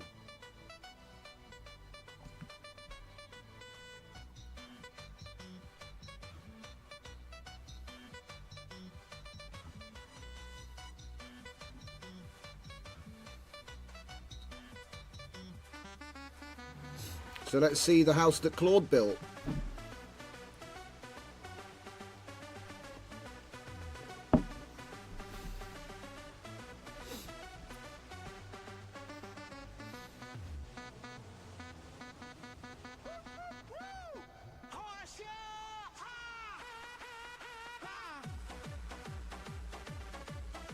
Look at him go. He's even doing it in separate things. Index, CSS, it's all nice. Semantic. And look, now he's just, look at that. He's just tested it as well. So now he's testing the website. Look how good that looks. Home, info, contact, links, welcome, section code. What's he doing? So he's done it. He's done it. So that's the website that Claude built. Okay. He wants me to, what's he want to do? Start website. I've never heard of that command. What's that do? Okay, it opens it up for us. Cool. So when you look at that, this is actually pretty sweet. I mean, look. It's got everything in one page and the tabs don't go anywhere. But that's up to us what we want to do with the other pages, okay? So portfolio, services, about us, right? But this is actually way better than that last one that we were looking at. But then again, this is Claude. So Claude is currently the best one for executing our plans. We've already covered this before. So you do your planning with the deepseek or whatever your choice is, you know, and then you submit those plans either via the plan act mode switch or just by, you know, taking the results into a new conversation with Claude. It doesn't really matter which way. And But now what I want to do is I want to throw the exact same task at deepseek distilled 70 billion. So in order to do that cleanly, what we're going to do is we're going to rename this one to Claude answer. Okay, and I'm going to just cut it out of there so it's like being removed basically. So web tournament 0. So this was the one that Unsloth built. Yeah, just for a quick reminder, this is what Unsloth built from the same prompt. Claude Unsloth. Now I'm not gonna, you know, this is a Q4, probably Q4 KM. I think it's 7 or 8 billion. I can't remember off the top of my head.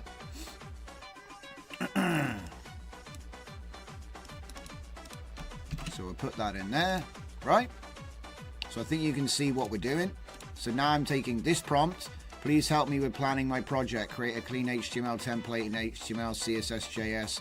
Fill the website with text that makes sense. He did this. He's given me my lorem ipsum, but better. Create a horizontal menu with 4 options. Consider complementary colors. Print the update. Write a report. Okay, cool. And he does do that. If you look at the, you know, at the end of the chat, here's my areas of improvement. Add form functionality. So, you know, what I could be doing is literally, I could do that, right? That would be the next move, if you see what I mean. But I'm not going to bother because I think it's elementary at this point. You've seen it. You've seen it. So I don't need to. I don't feel I need to show you. Because he either will or he won't get it right first time, and eventually he'll figure it out. So it's fine. I know I'm pretty confident with that. So let's get rid of these. And now what we're going to do is we're going to get rid of this. I just wanted to show you that the areas of improvement were there. I just forgot to actually show you on the screen there. But yeah, so if we're taking like, and again, this isn't a big brain prompt, guys. You know, some people say, oh, skill issue and all this. This isn't a big brain prompt. This is a shopping list. You know, anybody could come up with this. It's not like, oh, you have to do university for 5 years to be able to write prompts like this. It's not like that. It's very accessible. So what I'm going to do now is, right now I'm on my Anthropic, so I'm going to switch over to my open router, and that's currently using DeepSeek R1 distilled Quen 32 billion, all right, which is $4.8 per million tokens. Okay, no tricks, same prompt. All I've done is empty the project folder, and we're gonna do plan and act, and we're gonna see how he does. And again, we get the reasoning.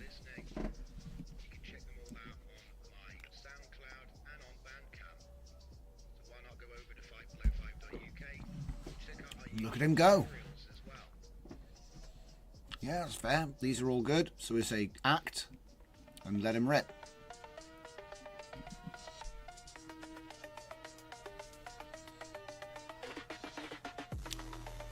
And this is one of the reasons I like Klein.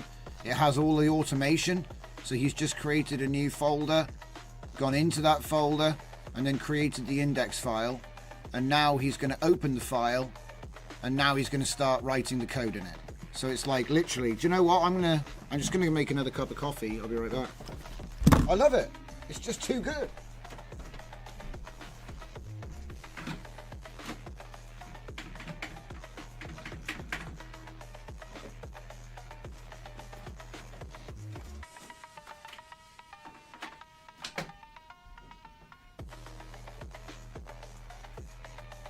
I don't know, I mean, put it this way, my first skilled IT job was website design, you know, HTML, CSS, JavaScript. My first business I ran was a website hosting company. And this is insane. Just, I don't think I'll ever be able to get over it. And the thing is, I know that we're going to get to a point with all of this where you'll be able to say, you know, as long as you know how to word it, I'm pretty certain that you could have it just work all night. Like if you make a conditional loop built into your instructions, he'll just keep on going and keep on going. If you give him like a way to test to get to the end, it'll work. So crazy.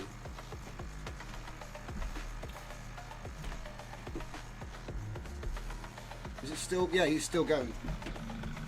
Oh no! The coffee machine's trying to kill everything. Hang on. Do not worry. Have some more water.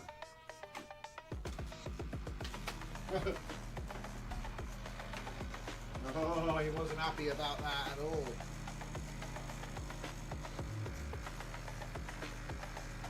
There we go. Oi, stop dribbling. He wasn't happy about that at all. Right, I'm back. So, yeah. So you can just walk off.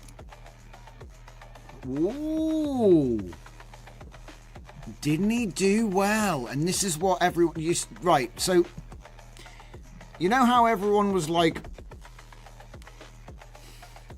dropping their toys. You know how everyone was throwing their toys out of the pram last couple days over this whole DeepSeek, OpenAI thing.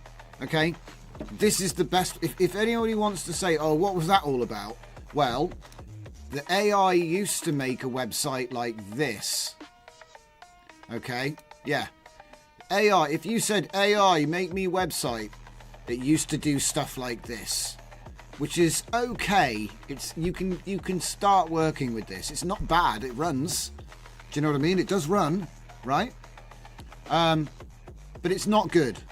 I think we can all agree, right? You could say maybe it's like for mobile phones or something.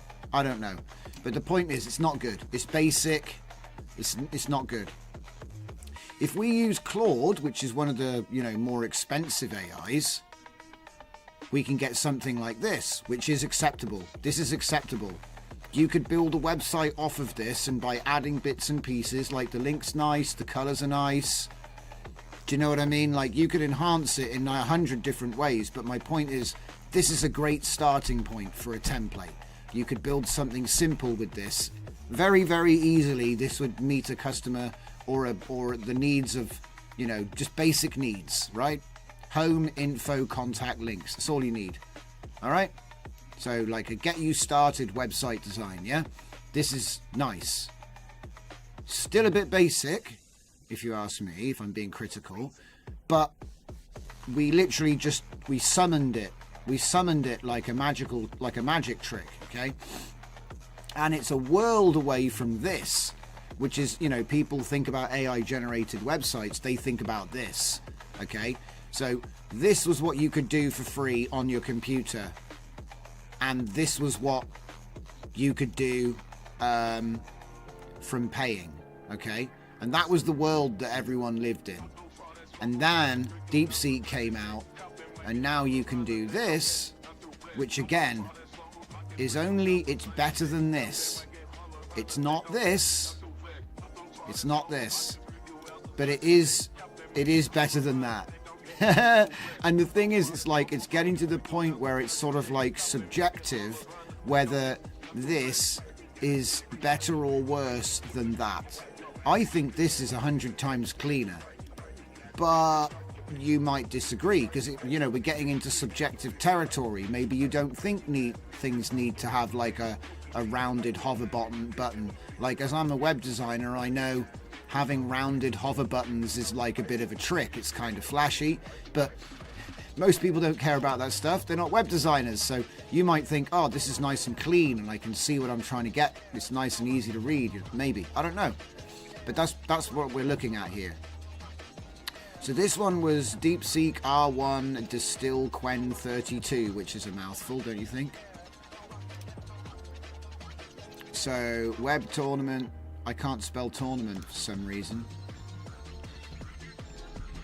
Web tournament. And this is like a new idea I've had, by the way, so if this doesn't seem to make any sense, what we're trying to do, so obviously I'm going to rename this now. Oh wait, hang on, I need to shut that because it will be like giving me grief. So I call this one DSR1 dash. Well, I'll just say Quinn because it's obvious it's distilled. Well, it should be. Bloody hell. 32B. Yeah. Because now what I want to do, because obviously that's all well and good, right? So now we have deepseek R1 Quen 32 Bill. We have that one's answer. We have Claude's answer. We should probably say 3.5 Sonnet on there just to be like Sonnet Beta. Okay. Right. So then we go on to the next one because, like I said, we've got a whole bunch of different models, right? So what I'm gonna do is I'm gonna come up with a quicker way of doing this, so that basically I can just go like a batch file, and I can just say this is the prompt, and then type the name of the model I want it to do from my Olama list, and then it will just do the thing into. But anyway, I wanted to use Klein because it's kind of fun. You know, we've sort of like segued up to it. You know what I mean? Anyway. So again, the prompt is going to be the same. All right, but we don't actually have the right model. Yeah, we do. So if I now go deepseek, and this time we're going to use the distill llama. Now, you might think, well, hang on, we just did distilled 32 billion. Surely 70 billion will be better, right? But if you remember, the output price was somewhere in the region of $5, whereas the output price on this one is really cheap. So what I'm testing is, does more parameters mean more better? Especially considering that, you know, the fact that it's cheap means it's probably quantized is what that's my assumption. Let's find out. Plan first.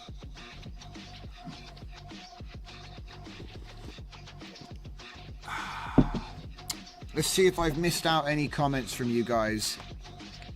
So Christopher Bursell says, I'm studying web design currently. Lamau. I think it's a great thing to learn. It's a really great skill. So don't worry about the fact that AI is actually like just churning it out, because you'll just be the one telling it what you want. See, if you don't know what to ask for, I was saying this the other day, it's a bit like being in a restaurant where you don't know what's on the menu, or even better, it's like going to a foreign country where they order, it's like a fancy restaurant and they order in the native language and you don't speak it. So now you're like, oh, I don't know what anything on the menu is and I don't know how to say it. That's what it's like. But eventually you learn what everything on the menu is and you can say it, and that's basically the curve of learning AI, I think. It's the curve of learning anything, really, isn't it? So let's see what he did. I want to see his reasoning. So it's a similar sort of reasoning to what all of the other ones have gone through. Okay. So he's got questions for me. This is different. Would you like the website to be a single page application, or should each menu link to separate pages? I'll go separate pages. So let's just... Okay. Each link... What was it?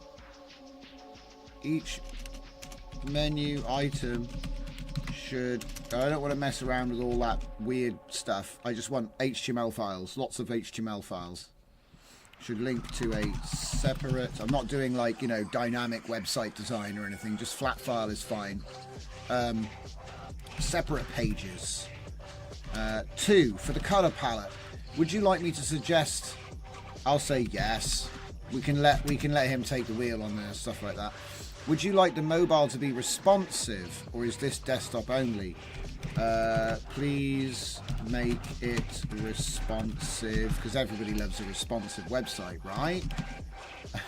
Do you have any specific content in mind for each section, or should I generate placeholder text?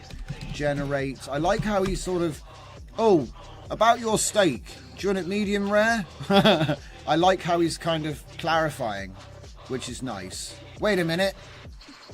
It hasn't changed the model. You cheeky bugger. Didn't I change the model?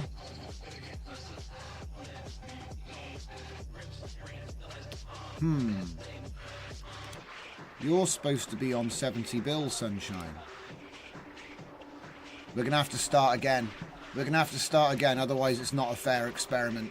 I can't guarantee that he was actually doing what he was supposed to be there, so we're going to start again. Shame, because I enjoyed that answer. But it's not fair. If I started it off at 32 billion when it's unquantized, that's not fair. We've got to try and do it for science. Okay.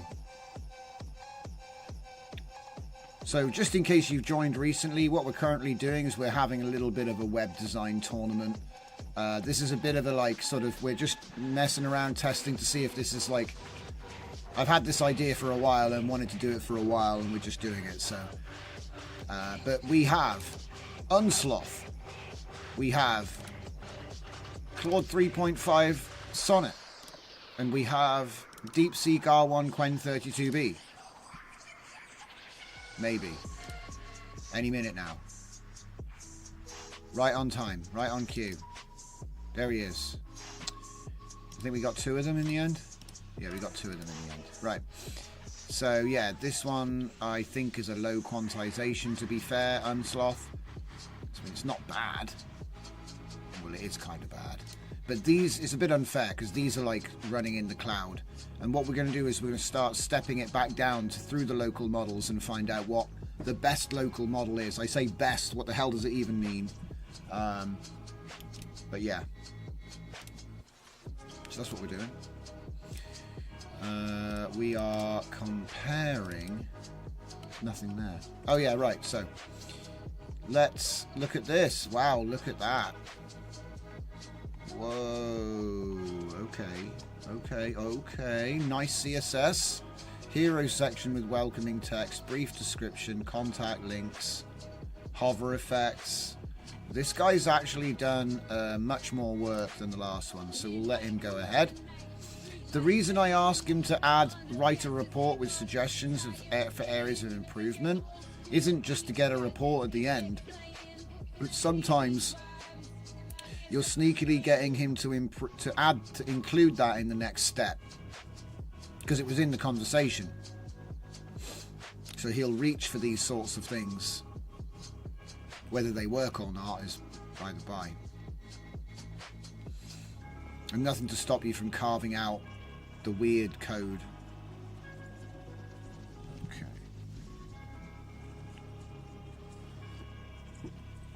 But yeah, what you want to be thinking about when you're using the reasoning model is a list. You need to have a list, a step-by-step guide, a shopping list or a step-by-step guide, however you want to think about it. Make it numbered. You can front load it with a bunch of instructions, and you can sort of, you can add a bunch of stuff after it as well. It doesn't matter, but just having something like this in your prompt, it's like 10 times better responses. So I'm sure everyone's figuring this out. Oh, look at that. Isn't that good? So with the 70 billion model, not only do I get my HTML code, but I also get a completely separate report. And it actually looks like he's not done. Unless he's getting into a loop. What's he doing? Right, well, let's just check the file before he goes nuts and starts cooking it, because sometimes that can happen. Wow. Whoa. Okay, home, info, contact links. Yes, very nice. Let's have a look at this. It's responsive, so it's already ready for mobile. The contact form's a bit janky, but he put one in. Looks very modern again. So this was just DeepSeek R1 Distilled Llama 70 billion. And we're just using the exact same prompt every time. Create a clean HTML template, HTML, CSS, JS. Fill in the website with text that makes sense. Create horizontal menu with 4 options: home, info, contact links. Consider complementary colours in a pastel palette. I hope I can still spell. It's probably 2 L's, isn't it? Anyway, print the update HTML code and then write a report with suggestions for areas of improvement. Now, if you're developing this, you can just copy those suggestions into the chat and have him immediately incorporate all of those extra things. Is it just me or is it going slow? It is going slow, isn't it? Whew. What's that? Is that seconds per word or words per second? I can't. It's on the edge. It's like we're like 1-to-1. We're averaging a 1-to-1 ratio of time to words.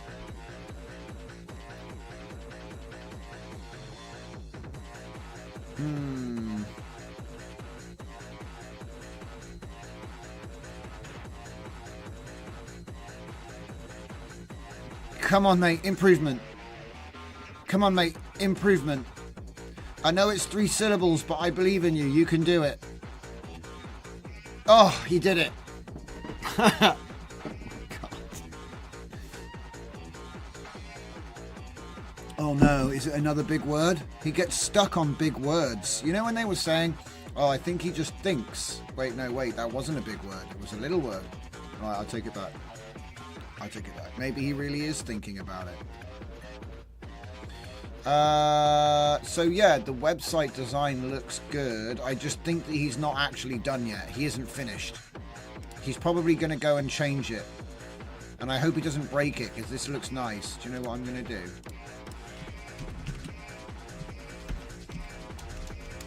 I'm going to make another one. Call it initial. Look, see? Wait, hang on. You've already done all this. Yeah, attempt completion. Yes.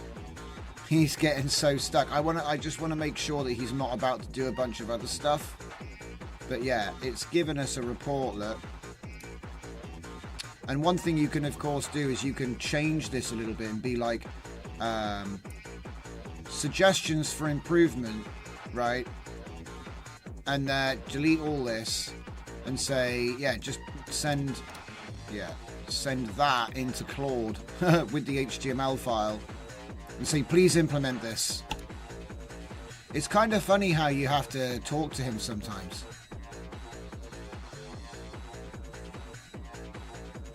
Man, he's gotten really stuck.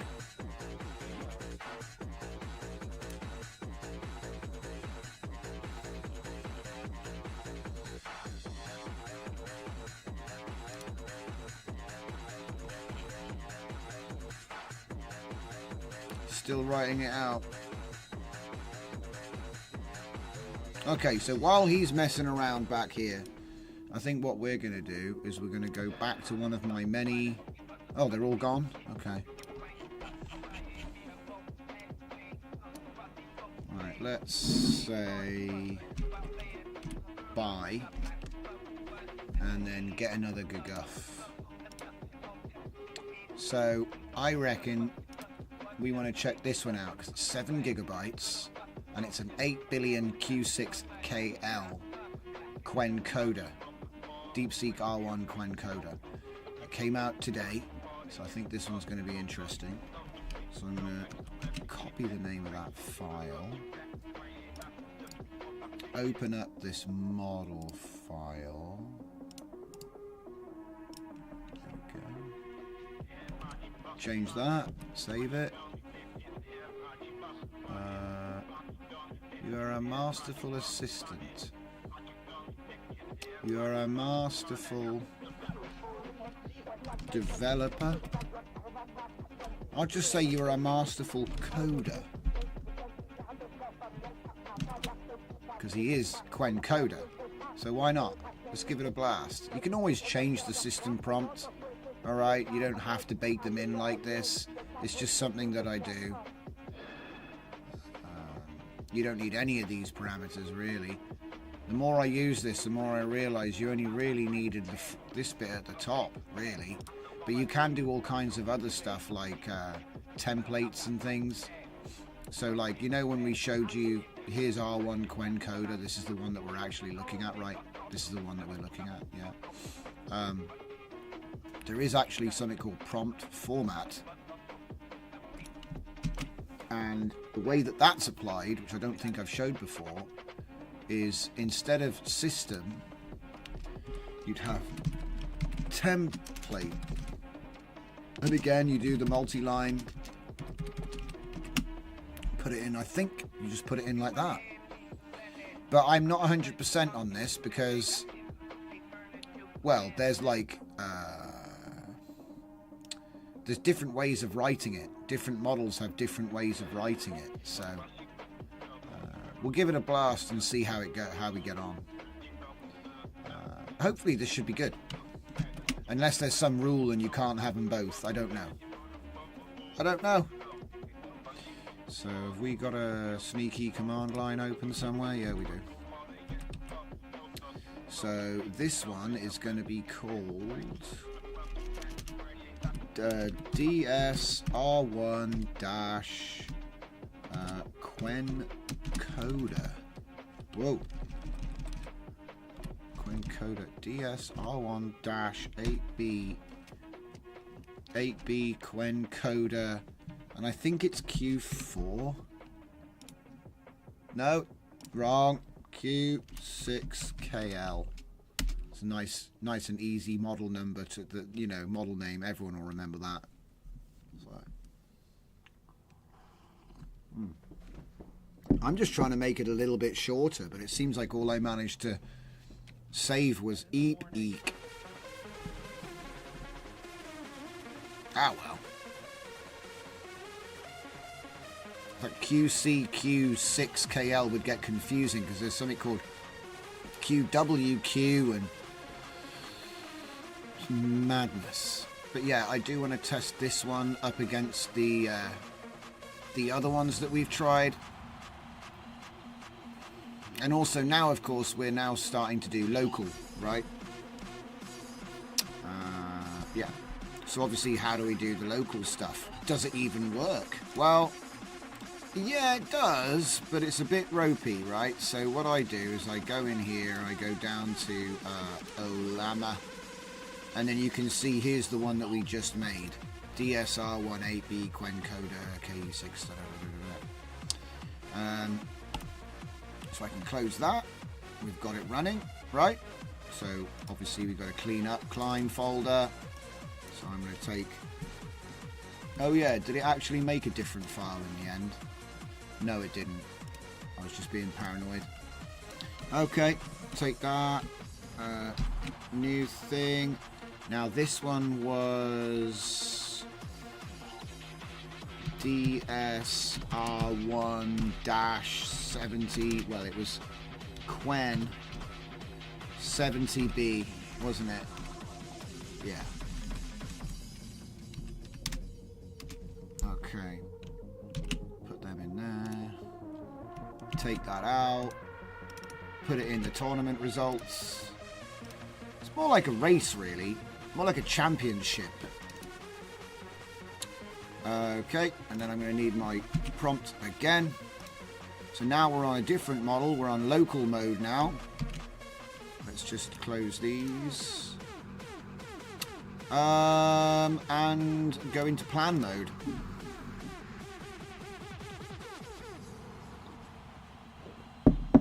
There it is.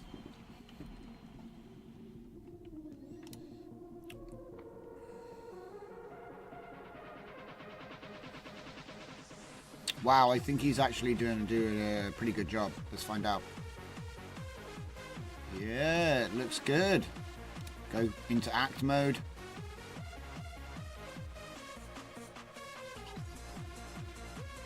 Whoa, we broke it. Okay, that didn't work. Look, replies. Uh-oh. Okay, so how about we start it again and we don't plan. Just don't plan, just act. Is it just going to give us replies? No way, we broke it. Okay, that's a fail. That's a total fail, dude. Should I try it with a different bot? Yes. Let's try it with a different bot. So current repo. We're going to use that one. Use the same prompt. Go. So this is Cody, which is another assistant. Look, he's doing the same thing. Wow. He doesn't like being talked to like this at all. Not one little bit. He's busted. Alright, let's try something else real quick. I don't know if this applies to Klein. Oh, crap. Do I have to do Olama run to... I don't think this works, does it? Because this would be clearing the cache from this session, not the other one. So it doesn't work like that.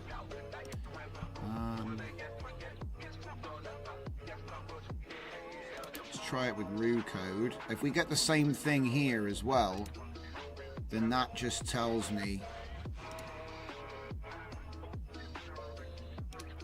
It could be the model, it could be the way I set it up, it could be a lot of things. But it's not performing. No, no, no. Did not finish. Did not finish the race, ladies and gents.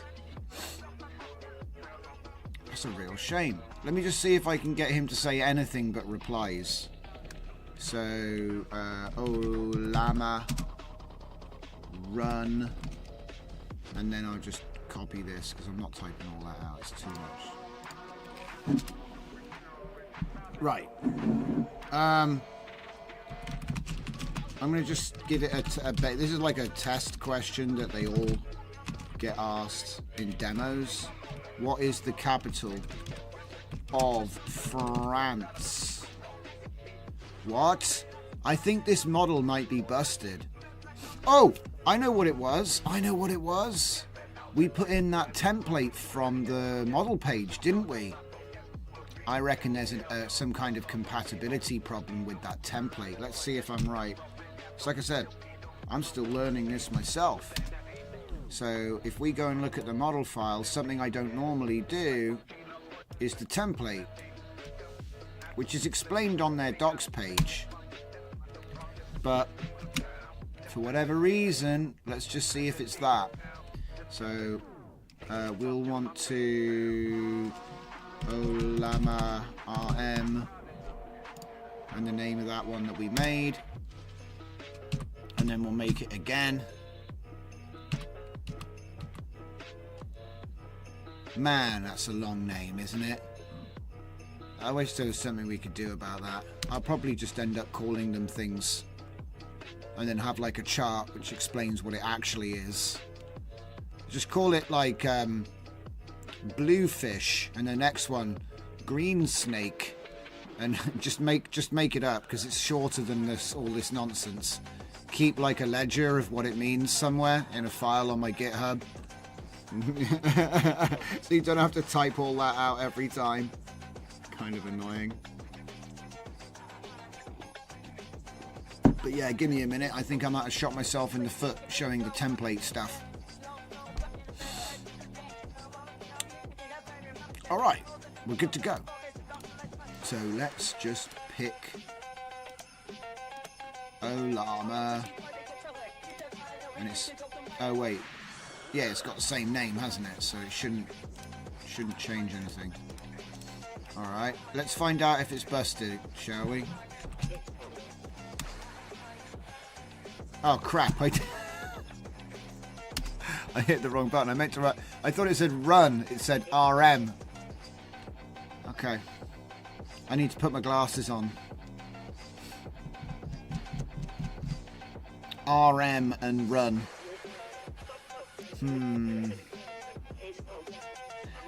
It's cool.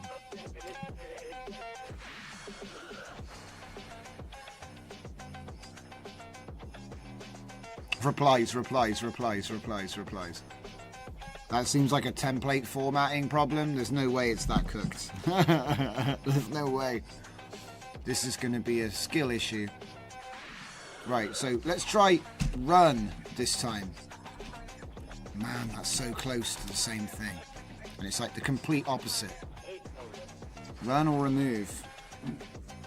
Okay, so what is the capital of France?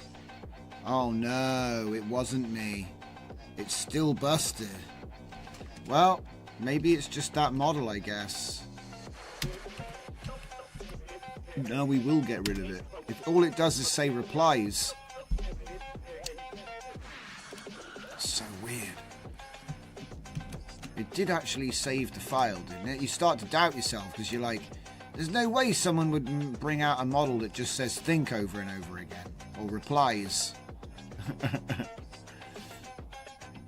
Alright, let's get back and try one of the proper ones. So, we'll try the 14B uncensored Q4 whatever MK. It might be that there's some technology that allows you to do the Q6KL quantization, which I don't have. Could be something like that. I don't know. I don't know. So what do you reckon? 1.5B Q8, 14B Q4, or 32-bit Q2? I reckon we'll go with the little one first. Like that. You are a masterful coder. Yeah, okay. Yeah, it's fine.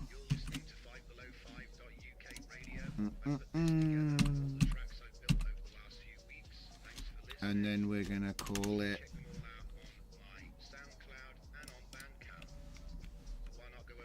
oh man, see how long that is?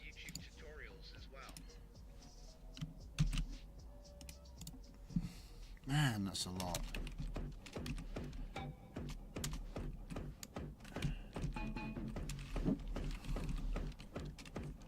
Oh my god.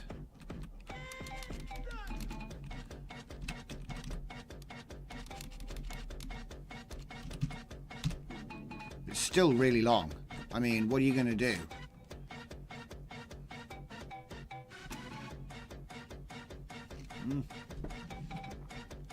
At least it has some personality, says Fernicar. You can say that again. So here we go. We'll do like this. And we'll just run it. Right. There.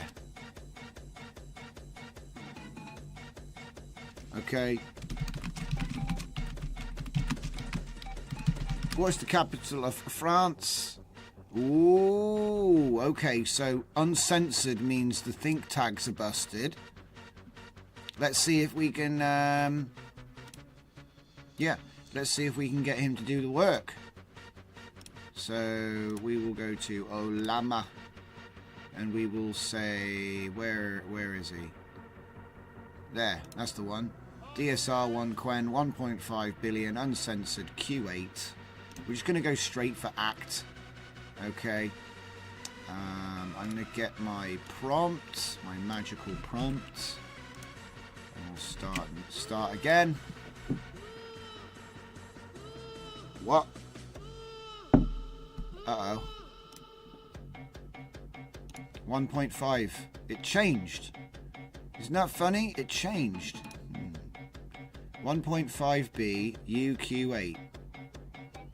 Try it again. Weird. He's doing pretty good for a 1.5 billion. Holy crap, he's making code. Wait. Is that it? Oh no. Oh no. Wait. Oh no, wait. No. Wait. Oh. Proceed anyway. Error. You did not use a tool. Ah, he can't. Okay. He can't actually do it. But he was able to plan and he did write some code. So let's just cut it out of here and see if it even runs, shall we? Bless him.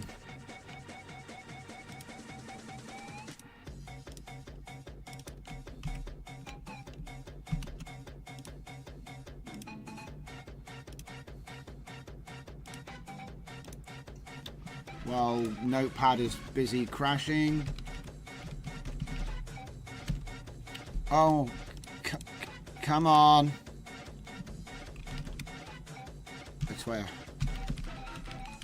There. Yes. Are you joking right now? There we go. Oh, wow. That is a really bold choice of message box. However, the unsecured one needs a system prompt. Well, it'd be nice if they distributed it with one. I have given him a system prompt, by the way. I just didn't put it in here. I put it in the model, remember? So that means I think the system prompt I'm using is: you are a masterful coder with a deep and wide skill set. Okay, I'm just trying to use like a white label type open system prompt that's the same for all the models.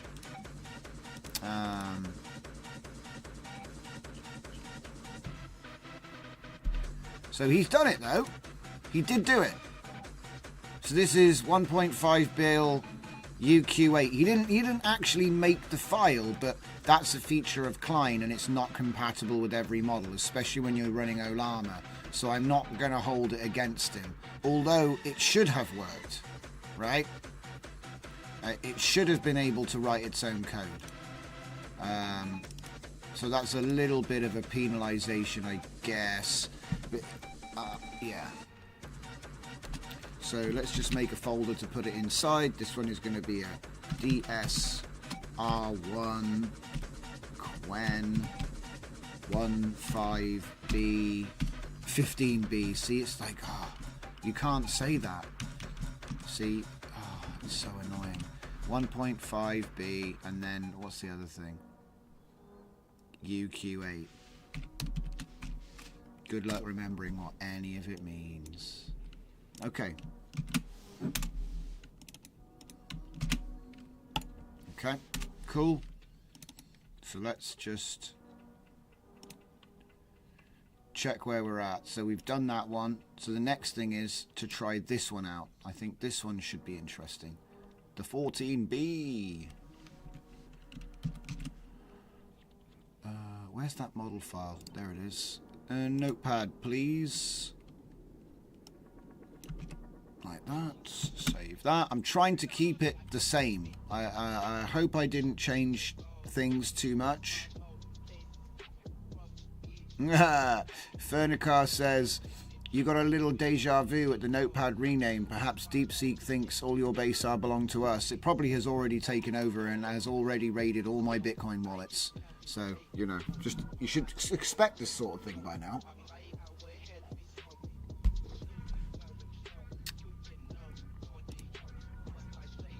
Okay, so /buy.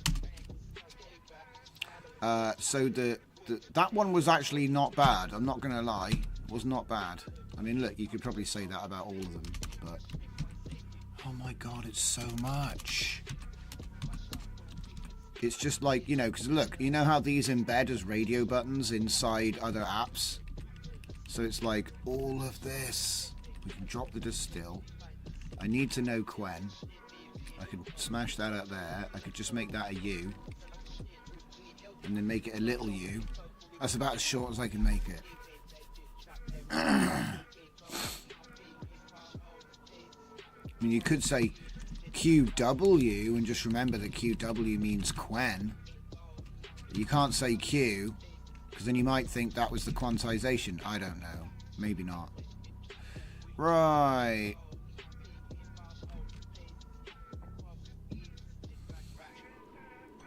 So we're going to try the 14 billion in Q4KM. So that's got a Q8 for the embedding and the output, I think.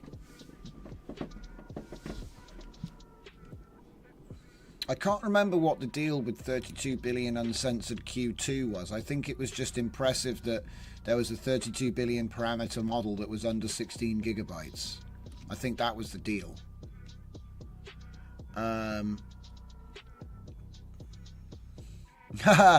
Uncensored.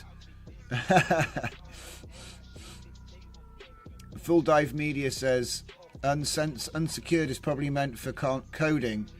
Dirty talking. Fernicar says yes, unsecured or uncensored almost always is about roleplay. Furry diffusion. Oh no, get it out of here. I'm joking. Alright, so what are we going to do? We're going to run the model that we just made. Because this is the thing, I need a sanity check now, because we had a model that just said replies over and over again. Listen guys, this is the cutting edge $1 billion wipe out the stock market, you know, end of the West tech, and it just says replies. I love it. It's so good. Alright, so what we're going to do is we're going to say what is the reason we asked this question, by the way, it's not because it's easy, it's because they all should be able to give the right answer. If they can't, they're probably broken. Oh, this is a good answer. That's a good answer. Not too long, not too short, not too insane. Okay, I got a good feeling about this one. So we go, bye. Right. Now we're going to head back over to Klein. And remember, we're empty again. So that means we can take our prompt, make a new conversation, and change over to the 14 billion version. And it has actually been set, so off we go.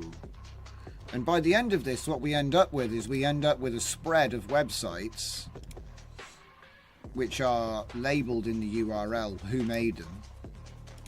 And we can say, well, look, we asked for something and then we received something. What's the quality of the output? It's like, I look at it a bit like imaging, you know what I mean? Like, you've got to have more than one image to compare. So if it's like you did one shot and it didn't work, if you gave up at that point, that's the equivalent of generating one image and going, this is bad, this doesn't work. You know what I mean?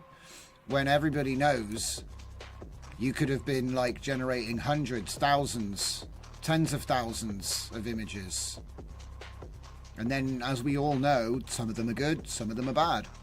And I was starting to have a little sort of different approach to this.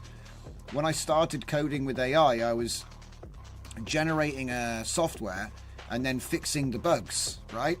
And then I noticed something. Sometimes when it fixes the bugs, it would change more than just the bug, you know? And it got me thinking, is it easier just to generate the program again until you get it right? A bit like images, rather than trying to fix the app where it's broken, you know? I don't know. It's like, why inpaint when you can generate 10 images in the time it took you to inpaint once? It's like that sort of argument because of the speed thing, you know? Take advantage of the speed. Uh-oh, this guy's busted. I had high hopes for this guy. Oh, wait, he's not busted. So what the hell happened? Next steps, response. Next steps, response. Next steps, response. He got stuck in a loop writing... no, he did write the report. Ooh, the website's not responsive. Well, that's a bit weird. Tell me stuff that's not good about it. But we do have some code here, guys. So let's steal the code and see what was it? deepseek R1 Quen 14 billion has for us.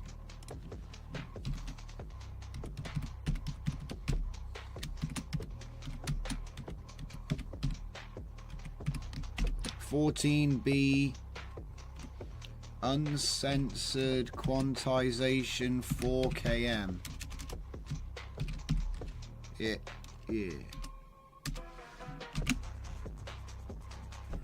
Now we got to actually make the file. Yeah.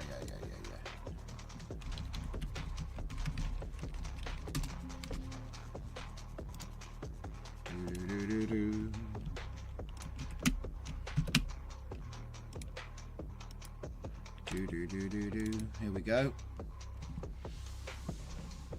Well, do you know what? Look, it's not the most adventurous. The colour scheme didn't come through.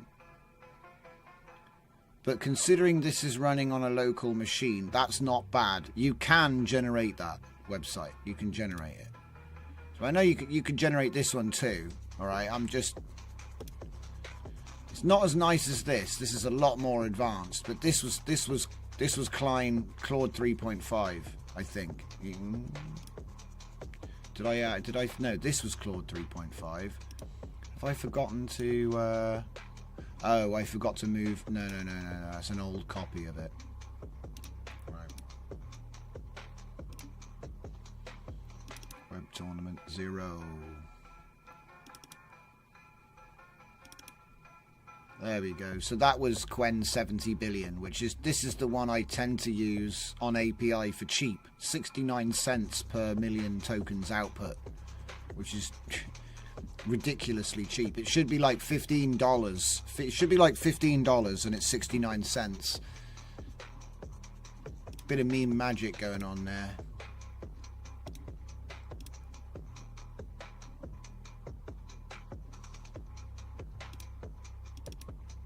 So we'll get him out of there. And then we got one more left, and I think this one is not going to be better. I think we're pretty much done with this exercise now. But there is one more, which is deepseek R1 Quen 32B UQ2. So it's going to be a harder quantization, but more parameters. And I think that it's not really going to be better than this one. I think this is probably the best one we're going to see in terms of local LLM generation of HTML. Tonight, anyway. There's probably other models out there that I haven't even looked at yet, and I don't really want to do coding every single time we look at it. Is there a guide how to get Klein working with Visual Studio Codes as Artificial Development Labs? Right. Well, you'd be glad to know that I have this running on a dual core Chromebook. Okay, so if you have you just download VS Code. You can do it on my Windows, Mac, or Linux. You can do it on command line if you don't have a UI. And when you go into the extensions, you just go for Klein. And it's just in here with all the rest of them. Okay. And then once you get it in, it's just a case of adding your API keys or connecting it to your local Olama, depending on how you have it set up. But it's actually really simple. It's integrated in as an extension. So you install it, you click on him, you click the little settings, you put your your API keys in, and that's all you got to do. Why isn't this opening right now? Isn't that funny? I'm like, hey, it's so easy, and then he's like, being annoying. Yeah. It's like it's locked up. Did I tell it to do something? Yes. Stop.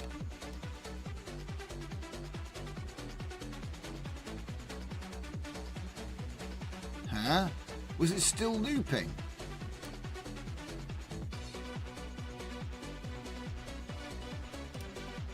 No, I'm just getting confused because I suddenly started explaining it. Yeah, it's it's easy to, if you use it with Olama, you just have to have Olama running, and then when you go into the menu, I can't show you because it's being weird right now. Is there no terminate button? This has not happened before. Oh, he's doing an API request at the very top. We did this ages ago.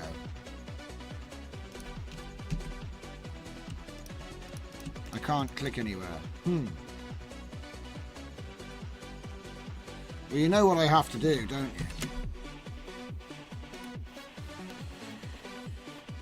you? You leave me no choice. Oi, stop it. Stop moving.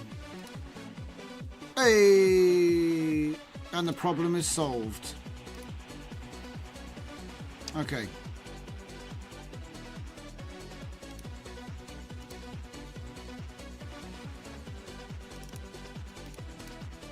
And we're back. Right. So yeah, I was trying to show you this screen here. So when we have it on Olama, it lists all of the models that we have available. Okay. And then as for making other ones available, it's just a case of going to where the models are, having a model file template. You can edit the template. So what we're going to do here is we're just going to match that like that. Put that one there. Save it. And if I go into Web Tournament 0, I already made the thing here. So basically you save this model file, which is referring to the name of the jujuf, and the model file is in the same folder as the Q2, which we're trying to make. We're trying to create this model file right now. I'm just going to bring up the last create and then put the new name like that. And there it is.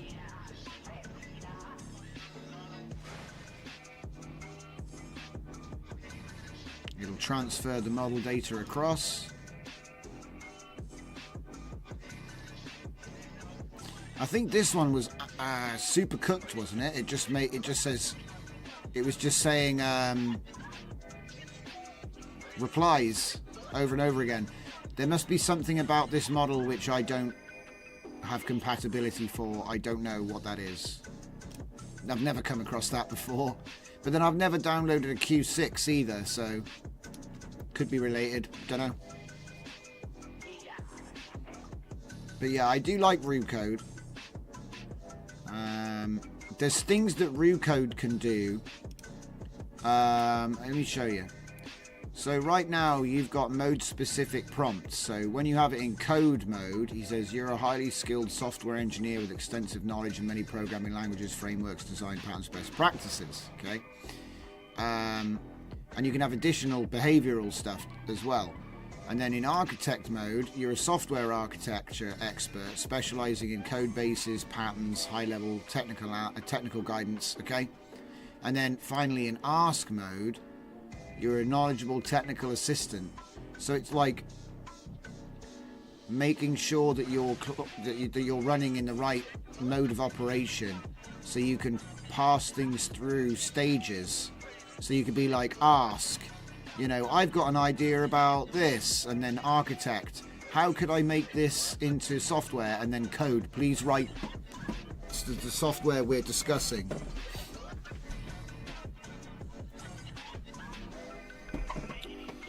Do you know what? One thing I've been noticing about these uncensored models is it's almost like, what is it that you're trying to write?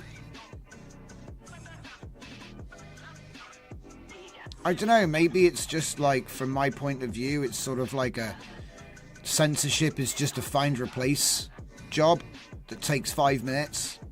Do you know what I mean? Like, I never understood it really.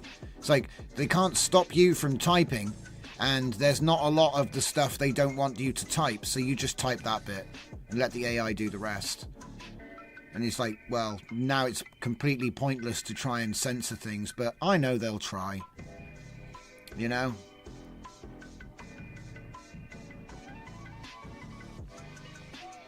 Sometimes being censored can cause hallucinations, and it can write wrong code more easily. That's an interesting take. That's an interesting take. Obviously, no one's going to say that's wrong. I'd never even thought about that, actually, that the censorship is causing the hallucinations. That's a really good one. That's a good argument against censorship. I like it. You're probably right, actually, because sometimes your intention is assumed, and it assumes your intent wrong, and then it assigns a negative or malevolence to your task, so then it will refuse, right? When it's all completely wrong. He's just got the wrong idea. But certainly I've seen the opposite. I've seen that when there are some methods where uncensoring the model damages the model as well. And so then it's not even hallucination, it's just broken. So it's a two-way street. You know, I think really they need to train him without the bloody censorship in the first place, but whatever, you know. It's like, we're going to make all knives blunt. We'll make all knives blunt. You know, every knife is now a butter knife. You know, it's it's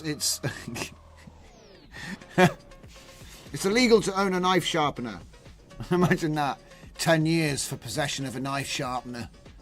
Anyway, the reason I brought this up was because you can make your own. So you can make your own custom mode, right? So then you can go beyond just ask and plan and act, which is what Klein has.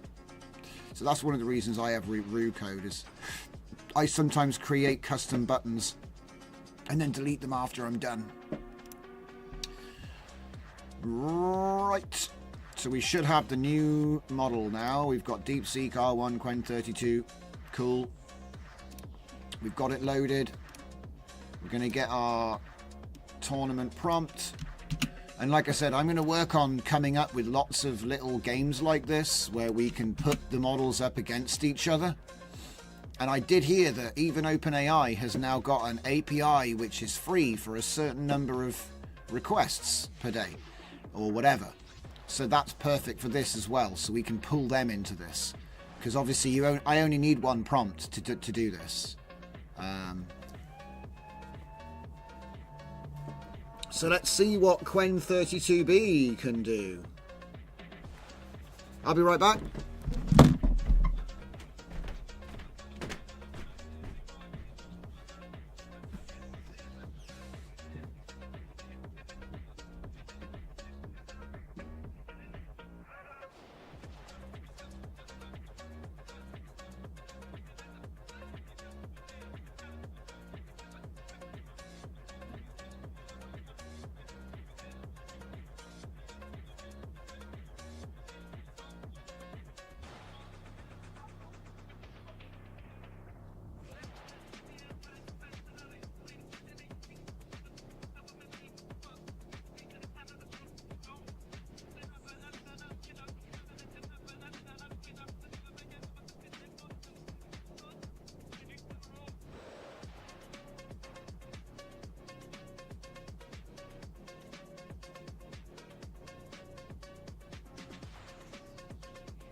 Uh-oh.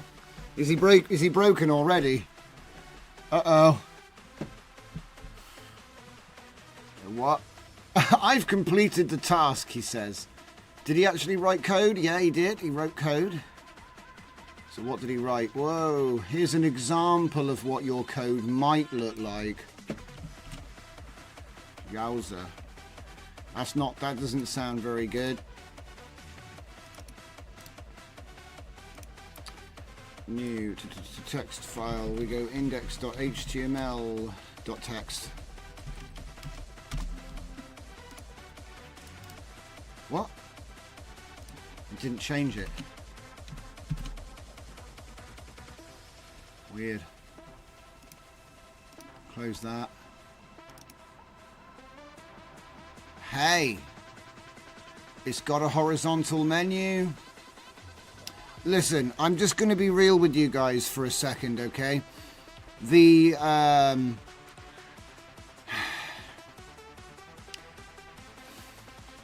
making it do a horizontal web menu at the top isn't difficult. It's literally a bullet point list which has been styled with CSS to be a, it's like a couple of lines. It's not a lot. It's not a big deal. Can I show that to you somewhere? Maybe.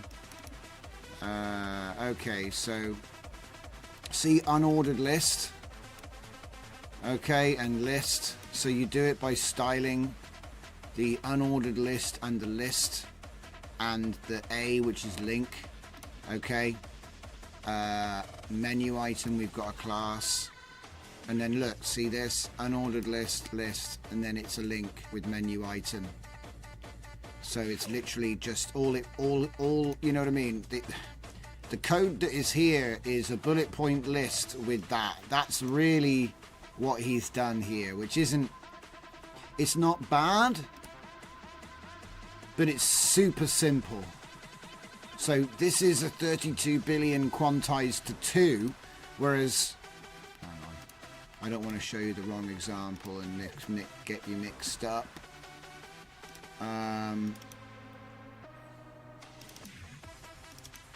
Whereas that is the 14 billion version in Q4, right? And then we go down again to 8 billion. Where's the 8 billion? Don't tell me we never did 8 billion. Did we never do it? We did 32, we did 14, we did 1.5, we've done 32, we've done 70, we've done Claude. So we haven't done, okay, so we're not quite, I thought we were finished, but it turns out there's actually one more, which I'd obviously forgotten to do somehow. Right. Get Klein open. And there's something else as well to introduce to this, if I wanted to be completely honest with you. If we generate this task the same multiple times, so for I'll show you. It's always best. I'm a visual learner myself, okay? So if I just come out of this, go into here, we're going to open this one up.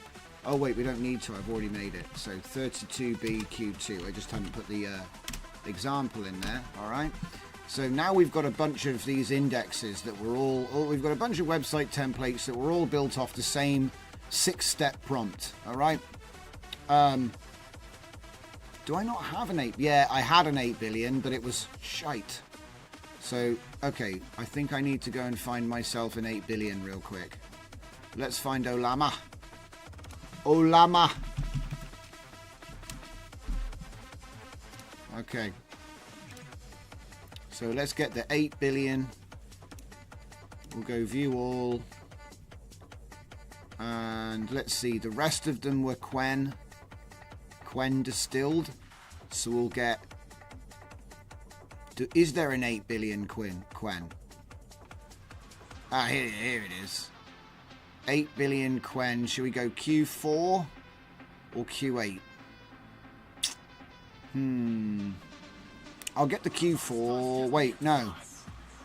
We did Q2 on 32, Q4 on 14. So we're going down in parameters and we're going up in the quantization. So I think actually we'll go with a 8 billion Q8.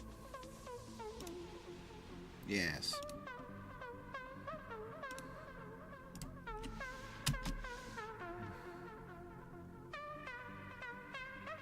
All right. Sounds good. Let's check out all the comments. So, Ferdicar says, is website development like a chore nowadays? I didn't think I see angry people claiming LLM is going to steal website dev jobs from them. Yeah, that's because there are so many automatic web designers nowadays that you're not going to displace any web design jobs by having a generator. There are already website generators. They've had them forever. Wizards, website wizard, website builder, website UI, you know, it's already a thing. And also websites are so complicated. It's not about making one page. It's about making thousands of pages and how they interact with, you know, SQL or whatever other database and dynamic technologies, you know. It's all about security and certificates, all that stuff. So I don't really think that you're going to displace web developer jobs because, yeah. Okay, so what else have I missed?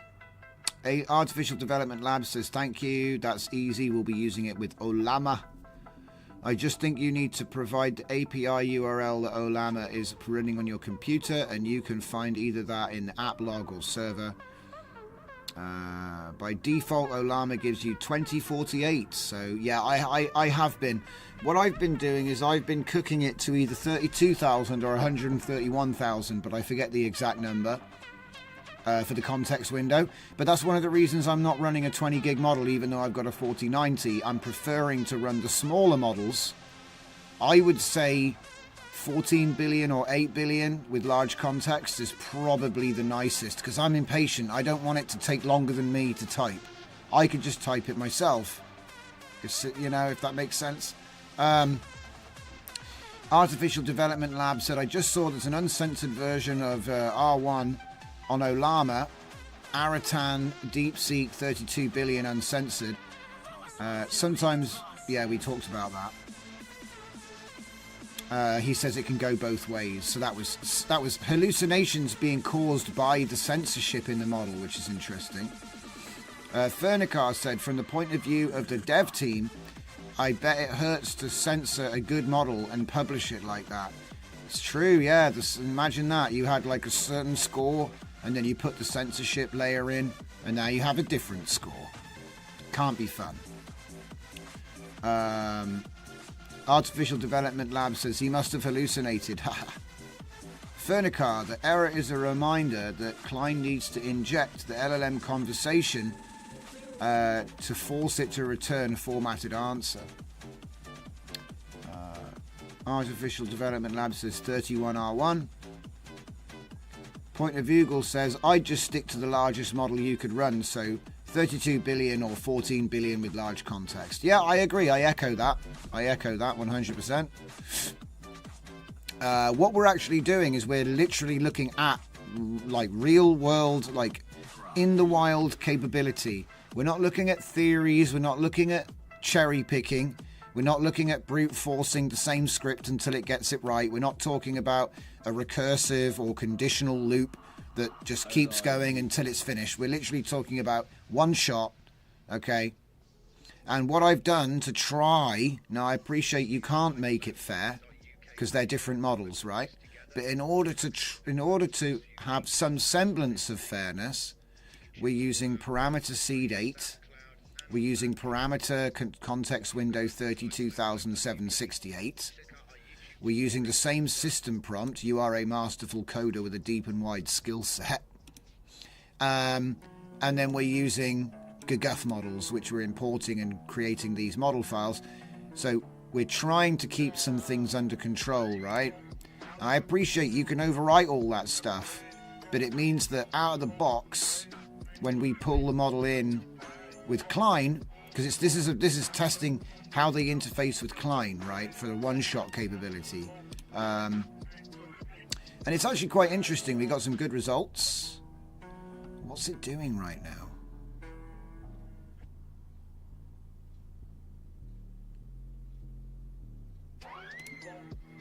I want you to use this one, please.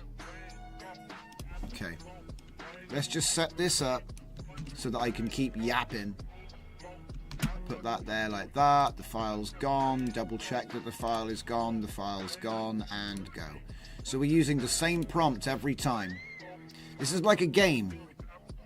So please help me with planning my project. Create a clean HTML template and HTML, CSS, JS. Fill in the website with text that makes sense. Create a horizontal menu with 4 options: home, info, contact, links. Consider complementary colors in a pastel palette. Print the updated HTML code. Write a report with suggestions for areas of improvement. Now, this was what we got out of a local model. One of the local models, okay? Low parameters. What the hell are you talking about, Python? Look, he's completely... This is... Right. You see this? Your logic is busted. Okay, so you saw the task. Oh man, it's trying to print hello world in Python, dude. This is busted. 8 billion llama distill Q8. You know what? I need to do this again, because is there a, do you know what? Is there a cache in here? I've never seen it. Is there a cache in here? I've never seen one if there is one.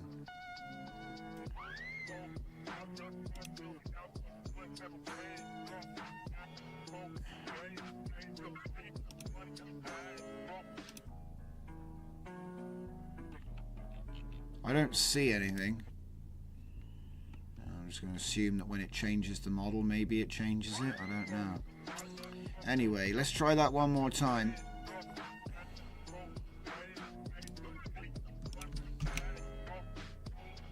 Now, could it be? Could it be? Could it be? Could it be? Could it be? Could it be? Because he just didn't listen to the... Yeah, look, no specific task mentioned. What? He's not listening to the prompt at all now. Which is... That's a different problem. He hasn't got a clue what I'm talking about. Alright. Good for you, mate. I need to get a baseline on this prompt real quick. Oh, Claude. Is that... Which one's that? 3.5 sonnet? Yeah, sure. Okay.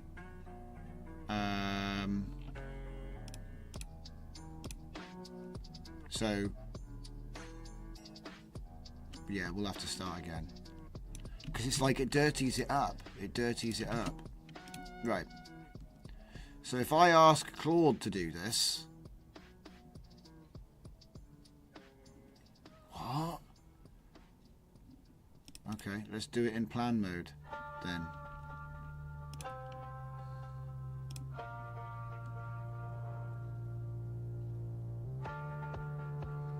What? Okay, he's still figured it out. We're in act mode.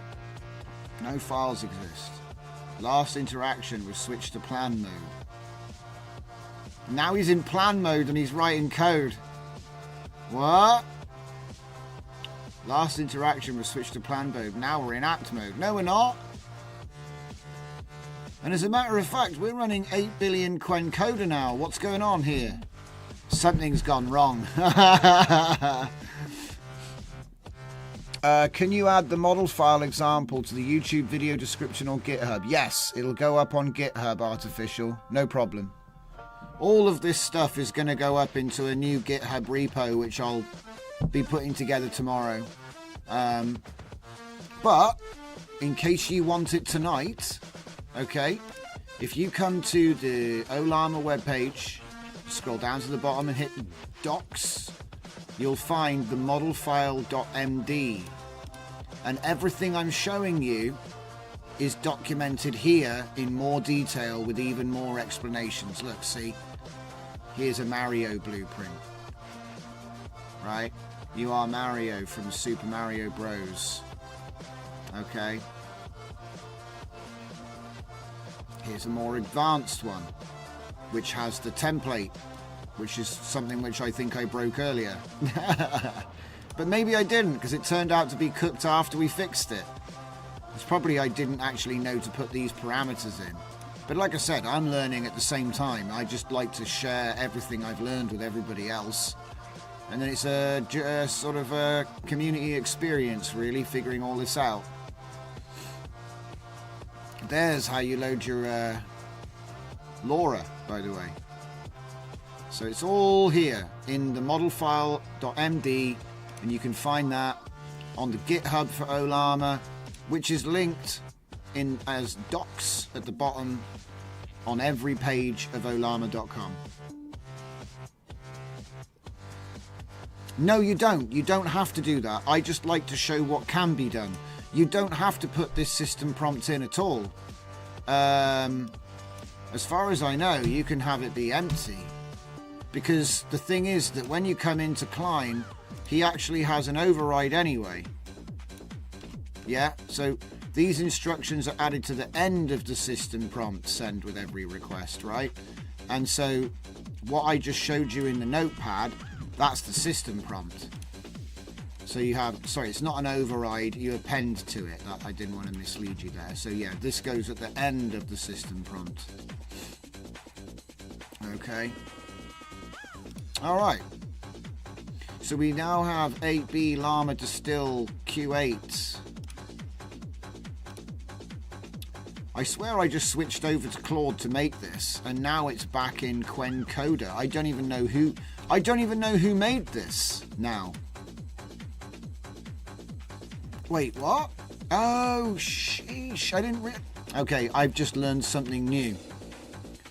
It turns out that you can leave it in, so I can have Quencoder on plan, and then I can have 3.5 Sonnet on act. It used to be that I'd have to swap it around all the time. But now it just stays on the correct model. That's really cool. I've only just noticed it does that today.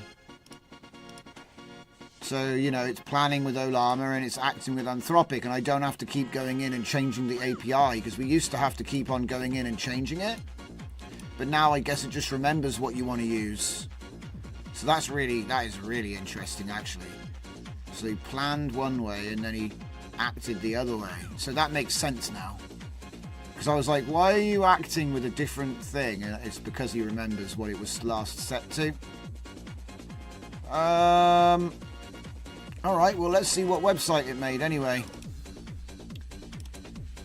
Look at that. Dude, that's the best one yet. But what skews that is, I've done what is accepted to be the best way right now, which is to use DeepSeek for the planning and then use Claude 3.5 Sonnet for the actual writing of the code. Okay? So, you know, it's like a two-stage process, and that is the best way. Yeah, you are correct, Fernicar. I hit on it on the first night. The first night that I was messing around with it, I was like, wait, so that means I could get a really crazy plan and then just feed it into Claude? And yeah, that's exactly what is the best way to do it.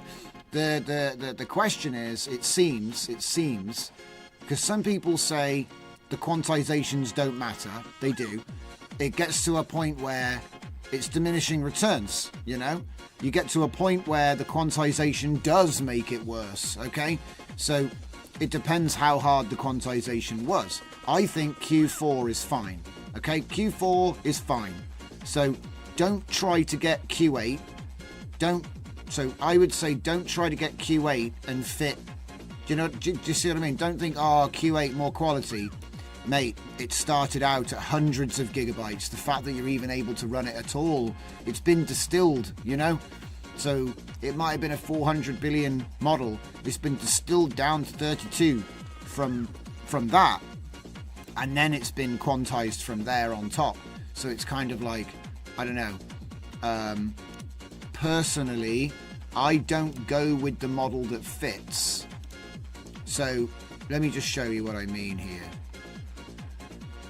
So if you look at this one, these are all Quencoder 8 billions, right? Now, I can run all of these. Well, not that one. I can't run the F32. But everything from BF16 down, right? I can run all of these, okay? So then it's like, well, if I can run them all, then now I have to choose which one I want to get. And it says here on Q8, here, extremely high quality, generally unneeded, but max available quant. And that's 8.6, okay? So I think this is why I went for the Q6KL. Now, isn't this the one that was busted and didn't actually work? I think it was. So I think... Yeah, let me just double check that.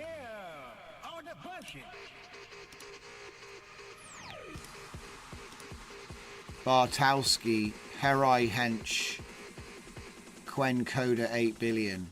And I got the Q6KL. Alright, I'm going to get the Q8. Mostly because I just want to make sure it's not a problem with my system not being able to run Q6KL. Okay, so I know Q8 is a little bit more regular. Okay. But Q4 would also be a good choice. Where's that one then? Down here. Okay. Legacy format, see? But it's, most of the ones I've been picking up haven't been Q40 though. They've been Q4KM. Which is, as it says here, most use cases. Default size for most use cases recommended. So like when we looked at the old DeepSeek, it was a Q4KM. Yeah. But this one, no, not that one. Q4KL is probably what I would prefer if it runs on my machine, because again, it uses Q8 for embed and output weights. So it's going to be higher quality, but it's still very small. 5 gigabytes is tiny. It's tiny. 10 is a little bit larger, but it shouldn't be a problem. So 3 minutes left on that one.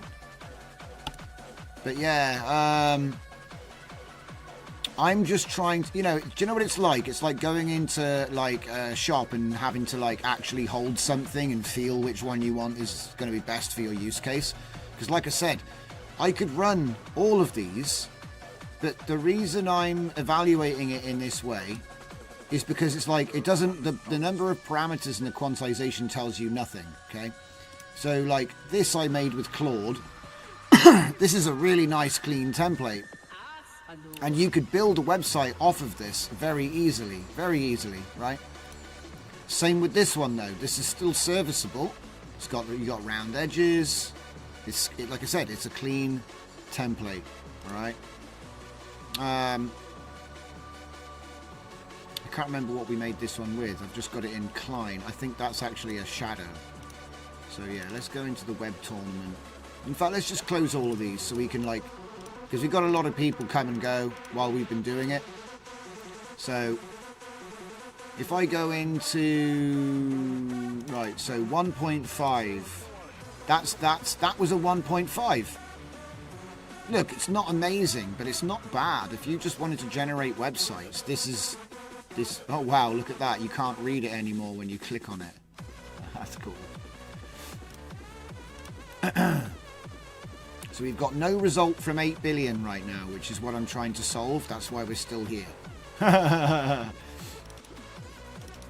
14 billion though, if we skip the 8. You going to open that? No? You're going to open that? There we go. Okay, so this would be the 14 billion. Have I opened it 6 times? Just did twice. So this would be the 14 billion version. It's very boilerplate, but again, I did ask for a clean template. I didn't ask for like, God's gift to web design. So then this is the 32 billion in Q2. There. Again, it's extremely basic. And then this one is DeepSeek R1 Quen 32 billion. Okay. And then this one is DeepSeek Quen 70 billion, which is one of the best ones. Like I said, I use DeepSeek Quen 70 billion distilled a lot. So if I go in here, it's like I find, out of the API, if I'm going to use OpenRouter, I find myself using this one because it is literally a bargain. It's an absolute steal at 69 cents per million output tokens. So I think this is probably the winner in terms of cheapest, best API. Cheapest quality API is probably that one. Because you do have, look, I've never even used this DeepSeek R1 free. It's free. Only 4,000 tokens out, but it's free. Okay. I'm guessing Nitro is fast, but look, we're back up to 7. It's a big jump in price. It's like 10 times the price for Nitro. And also, if you wanted to use like the Quen, the instead of Llama, see Llama 0.69, you want to use Quen. Look at this, 0.18. Oh my god. I actually can't believe how cheap that is. Can you see how cheap that is? That's even cheaper. Uh-oh, wait, what's going on? Is my computer breaking? Oh, it's because I'm downloading that model, aren't I? Has it just finished? Yeah, it just finished. Right. So, we didn't even use this. Distill Quen 32 billion. Hang on. Wait. Oh no, that's how I made... Yeah, okay, fine.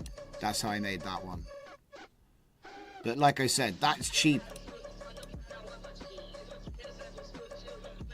So cheap. Anyway, I generally use the 70. What's the 14? Yeah, 14 billion is up to 160. And 1.518. And you've got this one, of course, £2.40. I could have sworn there was one in here that was like $15.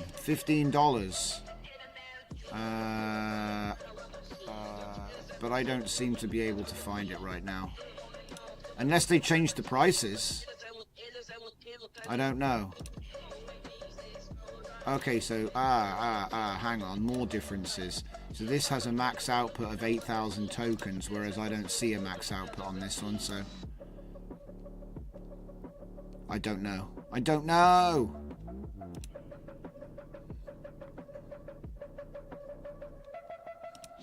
Okay. Wait for it. Wait for it. So this one was built with a hybrid. So we did planning with deepseek, and then we did the actual writing with cloud. So this is the best one so far by far. It's trying to put extra bits in it. It's filled in the text for us. This is the most impressive menu. It's got like a 2-color and it's pastel colors, which is what I asked for.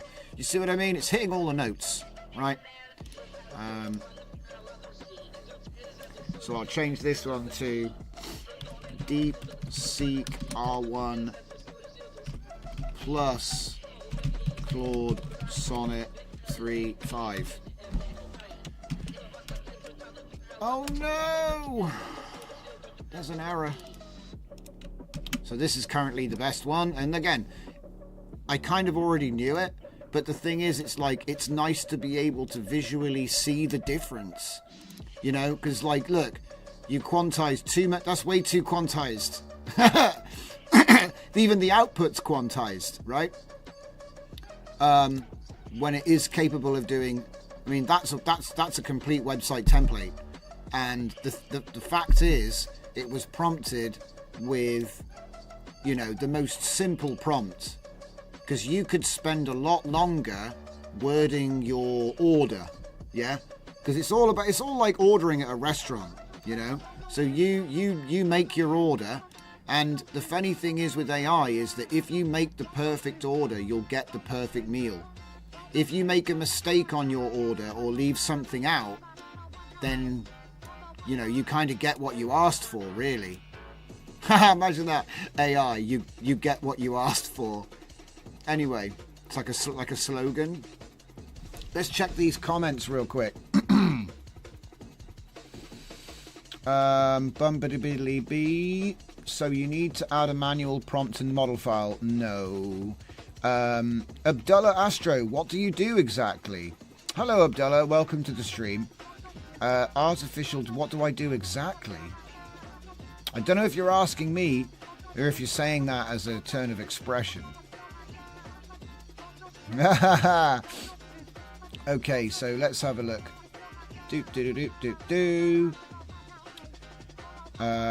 Brian Howard, hey, are you currently running Cursor in the stream or an add-on for VS Code? This is an add-on for VS Code.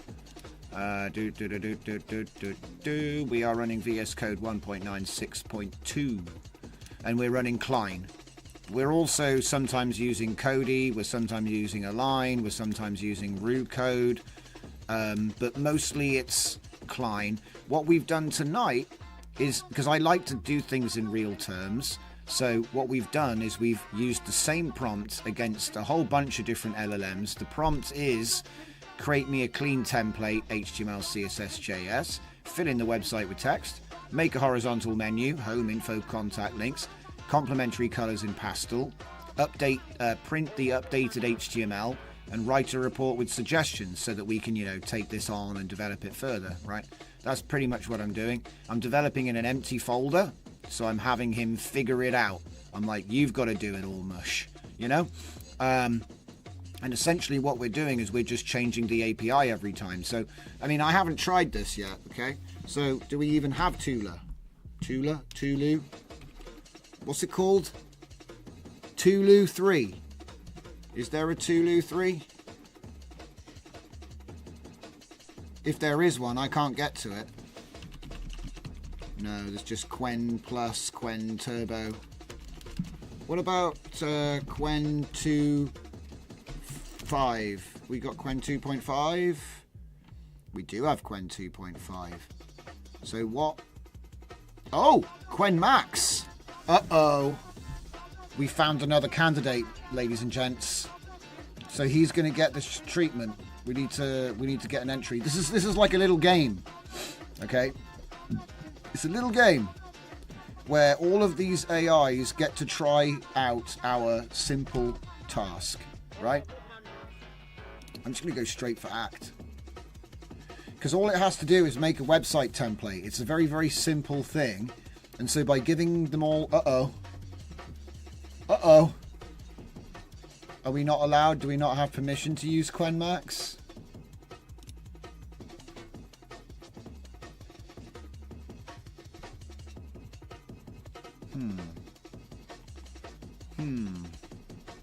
Let's just try it again.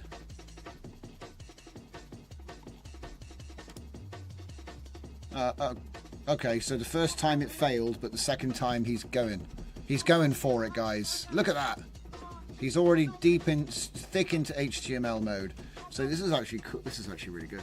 So what I'm doing is I'm currently in the middle of coming up with a whole bunch of exercises so we can do our own, I call it benchmarks in the wild. So it's like we're going to give him an actual task and we're going to end up with an actual thing and we're going to actually, you know, judge him based on that rather than, you know. And also I want to do stuff like, I haven't implemented this at the moment, but I would like to do it like multiple times from the same, you know. So we do Quen Max twice and then compare each attempt. You know what I mean? So I want to turn it into a bit of a game. So it's almost like a little race. You know what I mean? They all get to have their go and they earn points and we move on to the next race and it's kind of like a little game, you know. And then at the end of it, you'll have the best all-rounder, I guess, for what it is that you actually want to do. Because then it's like I'm using tasks, things I actually do with it, you know. Artificial Development Labs. I see, for example, I had this basic model file from deepseek parameter and then your context window. Yes, that's all you really need. And also things like LM Studio and Open Web UI will actually let you change those values on the fly. So it's not really so necessary to have them hard baked into a model file. But I just wanted to make sure everyone knew how to do it. Furnica. Oh, wait a minute. I missed. That seems like a great idea. If I remember right, you wanted to plan with DeepSeek and act with Claude. Yeah, see, I remember reading that out. Artificial Development Lad says, no wonder so many models are crazy. Furnicar says, from official DeepSeek GitHub, we demonstrate that the reasoning patterns of larger models can be distilled into smaller models, resulting in better performance compared to ... If I understand correctly, they extract from the big one a particular logic, like LoRa, and merge it to Quen. Thus, everyone now makes their own version of distillation. Yes. Furnicar, will you clickbait title for tomorrow include Tulu 3? I think it should, for testing purposes, of course. Tulu just deep-seeked my co-pilot. And then they deep-seeked me. Furnicar, same as co-pilot. AI says, the only one I need to best is yourself. So yeah, like I said, Quen Max, Quen 2.5 Max. Well, that's just Quen Max. I don't know if Quen Max is the same as 2.5 Quen Max. I don't know. Maybe they're different. It's hard to keep track of all this stuff. But if I go into Klein, let's have a look at him. Home, a nice little yellow rounded buttons on the menu there, very slick. I mean, this is a clean template. It's definitely not the best, but it's not the worst. We've had some pretty... I mean, even that looks good, to be honest. This is probably the weakest one. The 32 billion quantization 2. So this is like more support that more parameters doesn't mean more better. And certainly less parameters does mean more faster, which I think is really important. I actually kind of like how this is... The color blend here is actually kind of nice. So this is DeepSeek R1 with Quen 32 billion, but it's quantized to 4, not 2. So that's the difference between the 2 and a 4 quantization, I guess. And again, it's difficult for me to sit here and say, oh, here's the difference between X and Y, when actually, you know, that would be, you know, back in the image game, if I was to show you image, but they're not the same prompt and they're not the same seed, so there's actually so many other things going on, it's a little bit unfair to say that. But I'm trying to do my best to offer some semblance of a comparison here. So this one was the API key using Quen 70 billion DeepSeek R1. This is really good, considering, you know, it's the cheapest API, I think. Or maybe this was the cheapest API. But this involved Claude. This was API as well. It's max. So what's that? $6.40 per million on the out? Not cheap. Not cheap. Do we have OpenAI in here? So what do we got? We got 4.0, 4.0 mini, 0.1 mini, 0.3 mini, $4.40 per million tokens. So, as is tradition, we have to do it. So, I'm going to rename this to Quen. I'm going to say Quen Max, because I don't know if it's Quen 1 or 2, okay? They didn't specify, so I don't get to assume.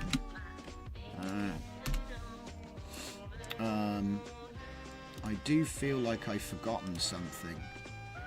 Yeah, there we go. Copy that guy. Put him in here. While we're waiting, we'll do OpenAI. Close that, close that, close that. So this is the first time we've done this. So obviously I'm trying to keep things under control the best I can. In future, consideration I missed will be built into this sort of what we're doing. But essentially it's come up with a task, make every agent do the same task. Try to keep it as fair as you can, and then compare the results. I think that's a pretty good way of doing a in the wild benchmark, right? So it's not numbers. You actually get to look at the result and subjectively or objectively make a judgment. You know, because I find a lot of these graphs don't really tell me much. Oh, you need a tier 3 API key. OpenAI say... Okay, hang on. Give me a sec. I got to do what now? Open router. Settings. Integrations.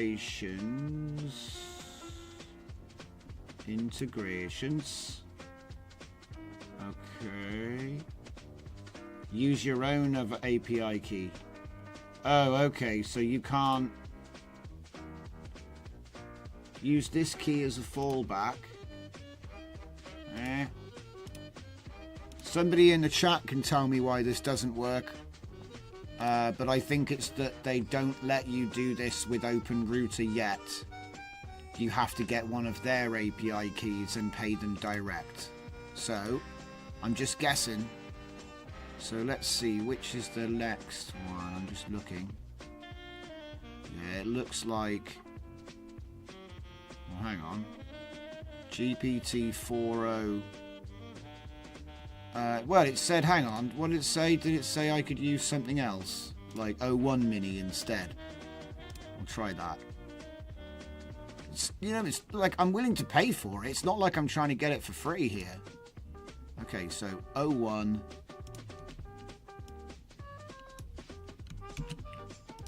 New chat. Let's try that one.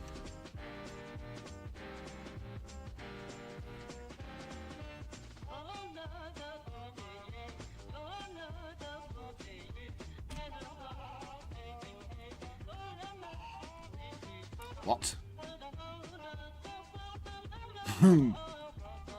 What? What the heck is that supposed to be? Ain't no way you're finished. Oh, okay, he's added some HTML now. Look, see, it was missing, like, you know, the body. The body was missing. He's doing this in a really weird way. Who the hell says compatible with Edge? Who the hell says that? Whoa. Okay, now we've got a menu. Look at that. Oh, yes. Very nice. Very nice. That's what I like to see. Now, where's the style sheet and the JavaScript? We'll see. I like it. External as well. This is looking good. Okay, it's clean. Yeah, that's clean. Oh, it's even got some browser hacks. Okay. So we're going to do the JavaScript now.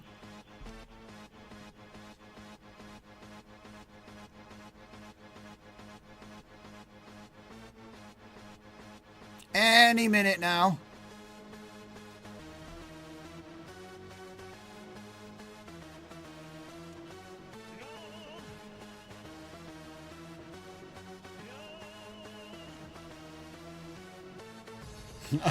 It's like you're sat there going, is it just going to tell me I'm finished? Or is it got more to do? Do you know what I mean? Let's have a look. What's it doing? Oh, he's got more to do. He added a footer. He added a footer section. And we're using section div tags. Very good. He's getting top marks so far, this one, just looking at the quality of the code. Who knows if it actually works? Yeah, the clear winner here is Klein. It automated several requests till the job is done. Yeah, this is what I mean. All I did was give him a step-by-step guide of what I want, and then he figured out the rest. And the thing is, you could have put in, like, obviously I didn't, but it's possible to say stuff like, what is it? Run the web page when it is complete. Test the features and fix any errors. And then say 8.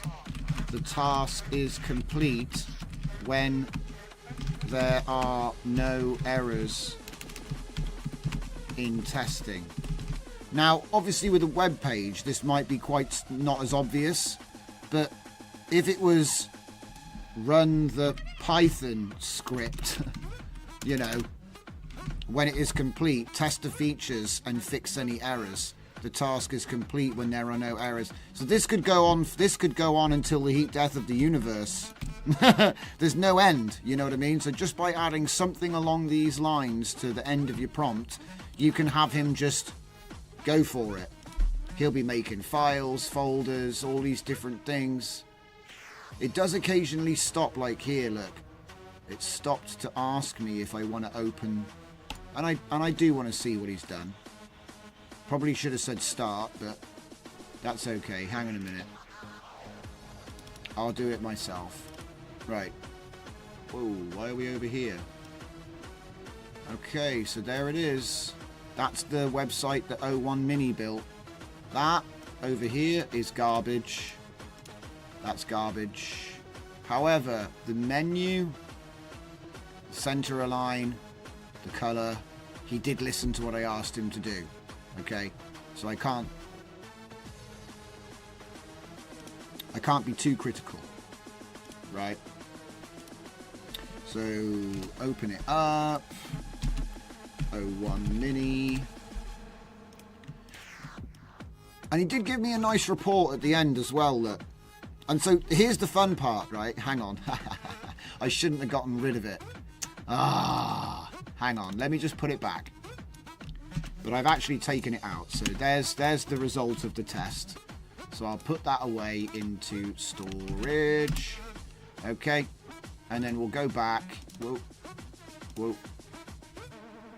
Back in here. Right, so we've still got them. All right. So now what I'm going to do is I'm going to take this and I'm going to say... I mean, I can just name the file, by the way. In fact, let me show you how that works too. So we've got it on plan, yeah? Quencoder, 8 billion, right? It's probably the worst thing to plan with, but have we got anything else we can plan with right now? I like the 14. DeepSeek R1 14B Q4, and we've got the web dev. So that one's uncensored and this one isn't. Let's just try the uncensored one and see what it does. Alright, I might regret that. But I'm going to say this. Use at report. Can't find it. At file, no files found.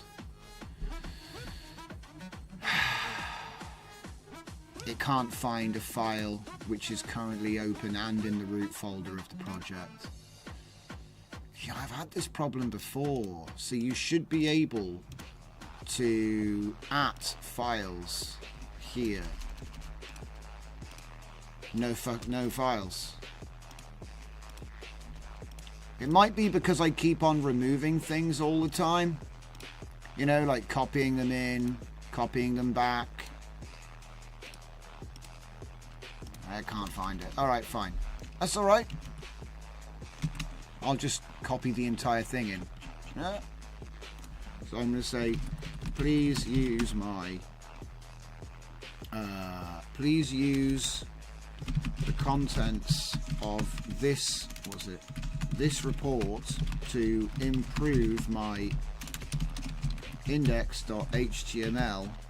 Okay. 1. Read the report. What's it? Report. 2. Read the index.html. 3. Implement each change as recommended. 4. Complete the task when all the additions are completed. Well, are done. Not English. Okay, report. There you go. Right.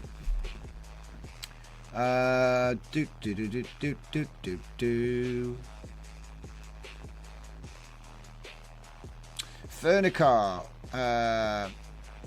says, same as Copilot. AI says the only one I need to best is yourself. The clear winner is Klein. It automated several requests until the job is done. And API cost 15 cents for the entire task. Nuts, isn't it? Oh no, he's broken. This one's busted. See this? Stop. This one's busted. Alright, let's get this. No. When they want to get funny.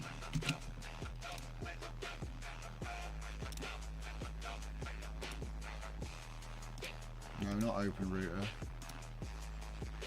Oh, actually, wait, no, yes, open router. And then we're gonna use it. deepseek 70 billions,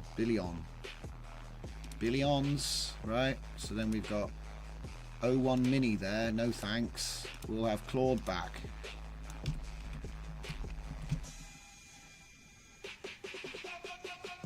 Sonnet 3.5 beta. Sonnet. What's that one? Yep, that's the one. So then we've got our 2 models. Oh, what? Look, it's not me that keeps changing it. I thought I was going insane. It's not me.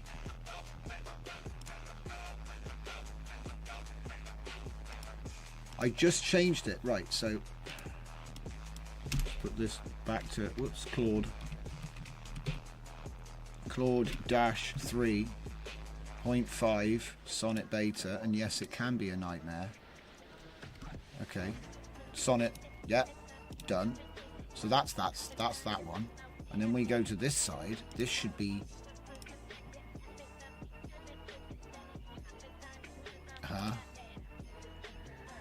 I'm so confused right now. Because earlier it had two different... Maybe it was a bug. Maybe it was a bug that was making it two different models when I changed the tab. I mean... I'm getting so confused right now. So if I put act on Anthropic, and then if I put plan on Open Router... I think now we're getting somewhere. Different provider, right? Because I want to use deepseek 70 billion to do the planning, right? So planning, Open Router Claude. Come on, man. It's so difficult to get it to do what you want. Do what I want. There. Are you happy? Right, DeepSeek R1 Distill Llama 70 billion. Act. Claude 3.5 Sonnet. It's not the beta, but it's close enough, alright? Okay, so let's put the task in. So we'll plan with DeepSeek and then switch to Act to carry it out. Uh-oh, we've already got a problem. What's this? Open. Oh no, that's an old error. Okay, can ignore that. That's what it's actually doing. See, the only trouble is it's quicker than the other one, but it's still slow. This is why I end up going back to 32s and 14 billions, because they're just faster.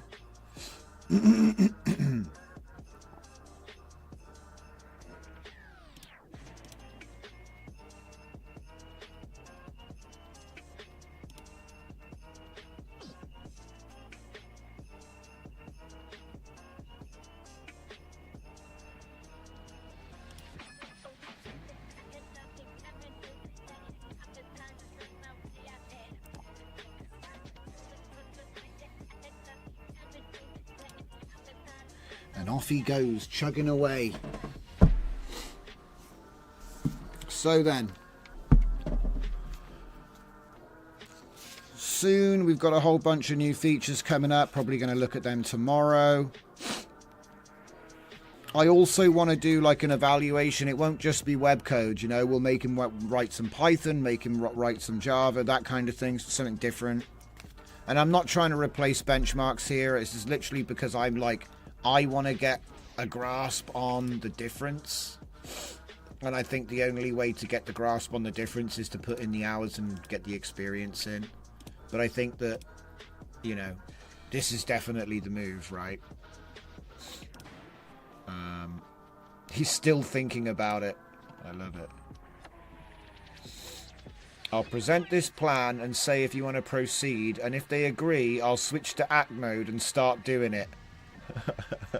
Excellent. We are looking at doing a theme of the week, which we're going to announce tomorrow in the Discord. So, you know, if you want to take part and have some fun with that, we're going to start doing stuff like that. Videos, images, whatever you want. We'll have a dedicated channel for it.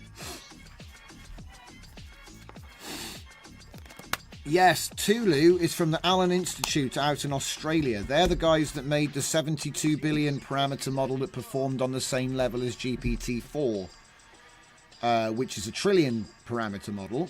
And they did it with solid curation, something I've been banging on about forever. So it's nice to see. Although, because it's such a big model, Tulu 3 needs to be distilled for us to use it. But I think it is based on Llama, so you can expect that. I think it's a fine tune. Don't quote me. But yeah.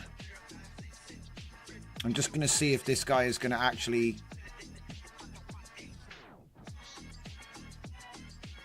Is he going to finish? Is he going to finish planning? I don't know. He seems to have gotten...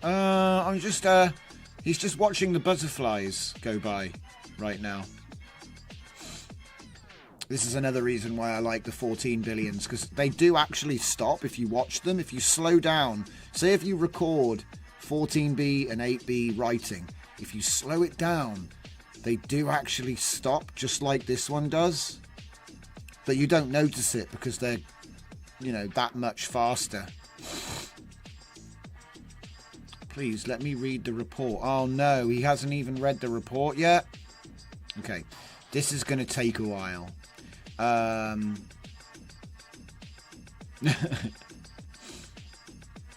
yeah, and we've also got this cool new Laura to push as well.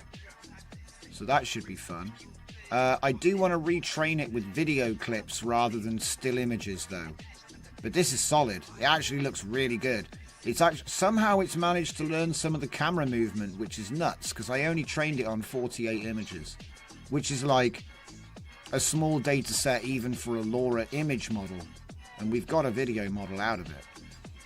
There was a white RX7 and there was a yellow Skyline R32 in the video, and they're just racing. That's all it is. It's actually a chase sequence from a Japanese movie.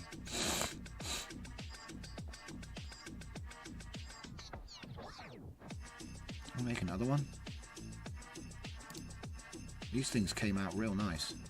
Do we, yeah, download. Make another one. Right. But we can also run it in comfy.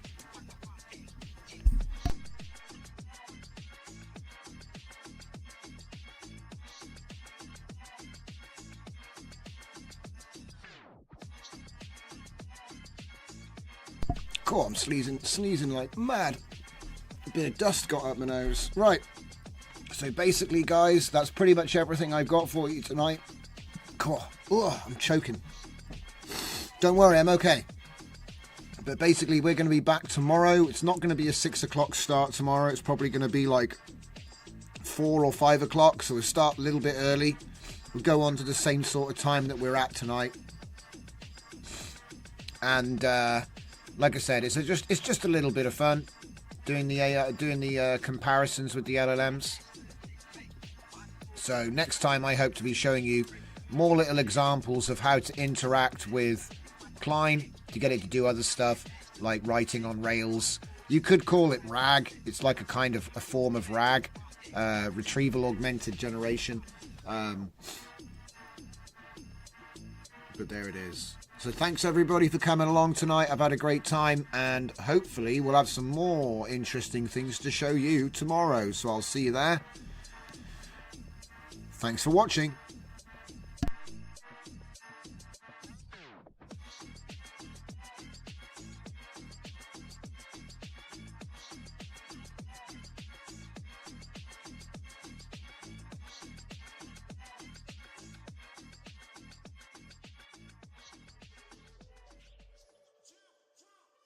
Listening to 5below5.uk radio. I put this together with all the tracks I've built over the last few weeks. Thanks for listening. You can check them all out on my SoundCloud and on Bandcamp. So why not go over to 5below5.uk and check out our YouTube tutorials as well.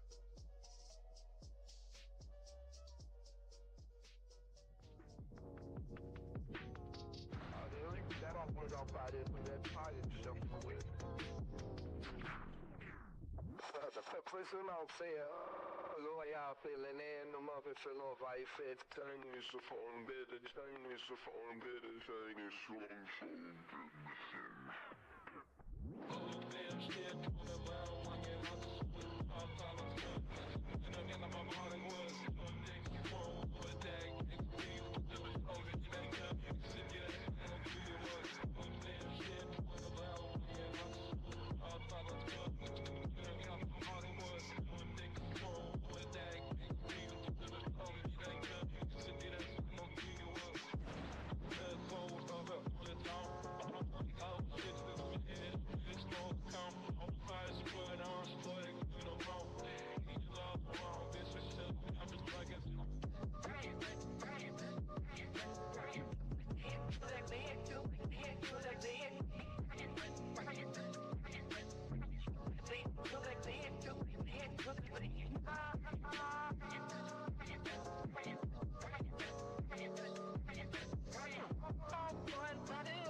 of it. Sign called the Championship Street, it's a drug house. Area order. Shall we off his out everything with some bunch of the shit for me.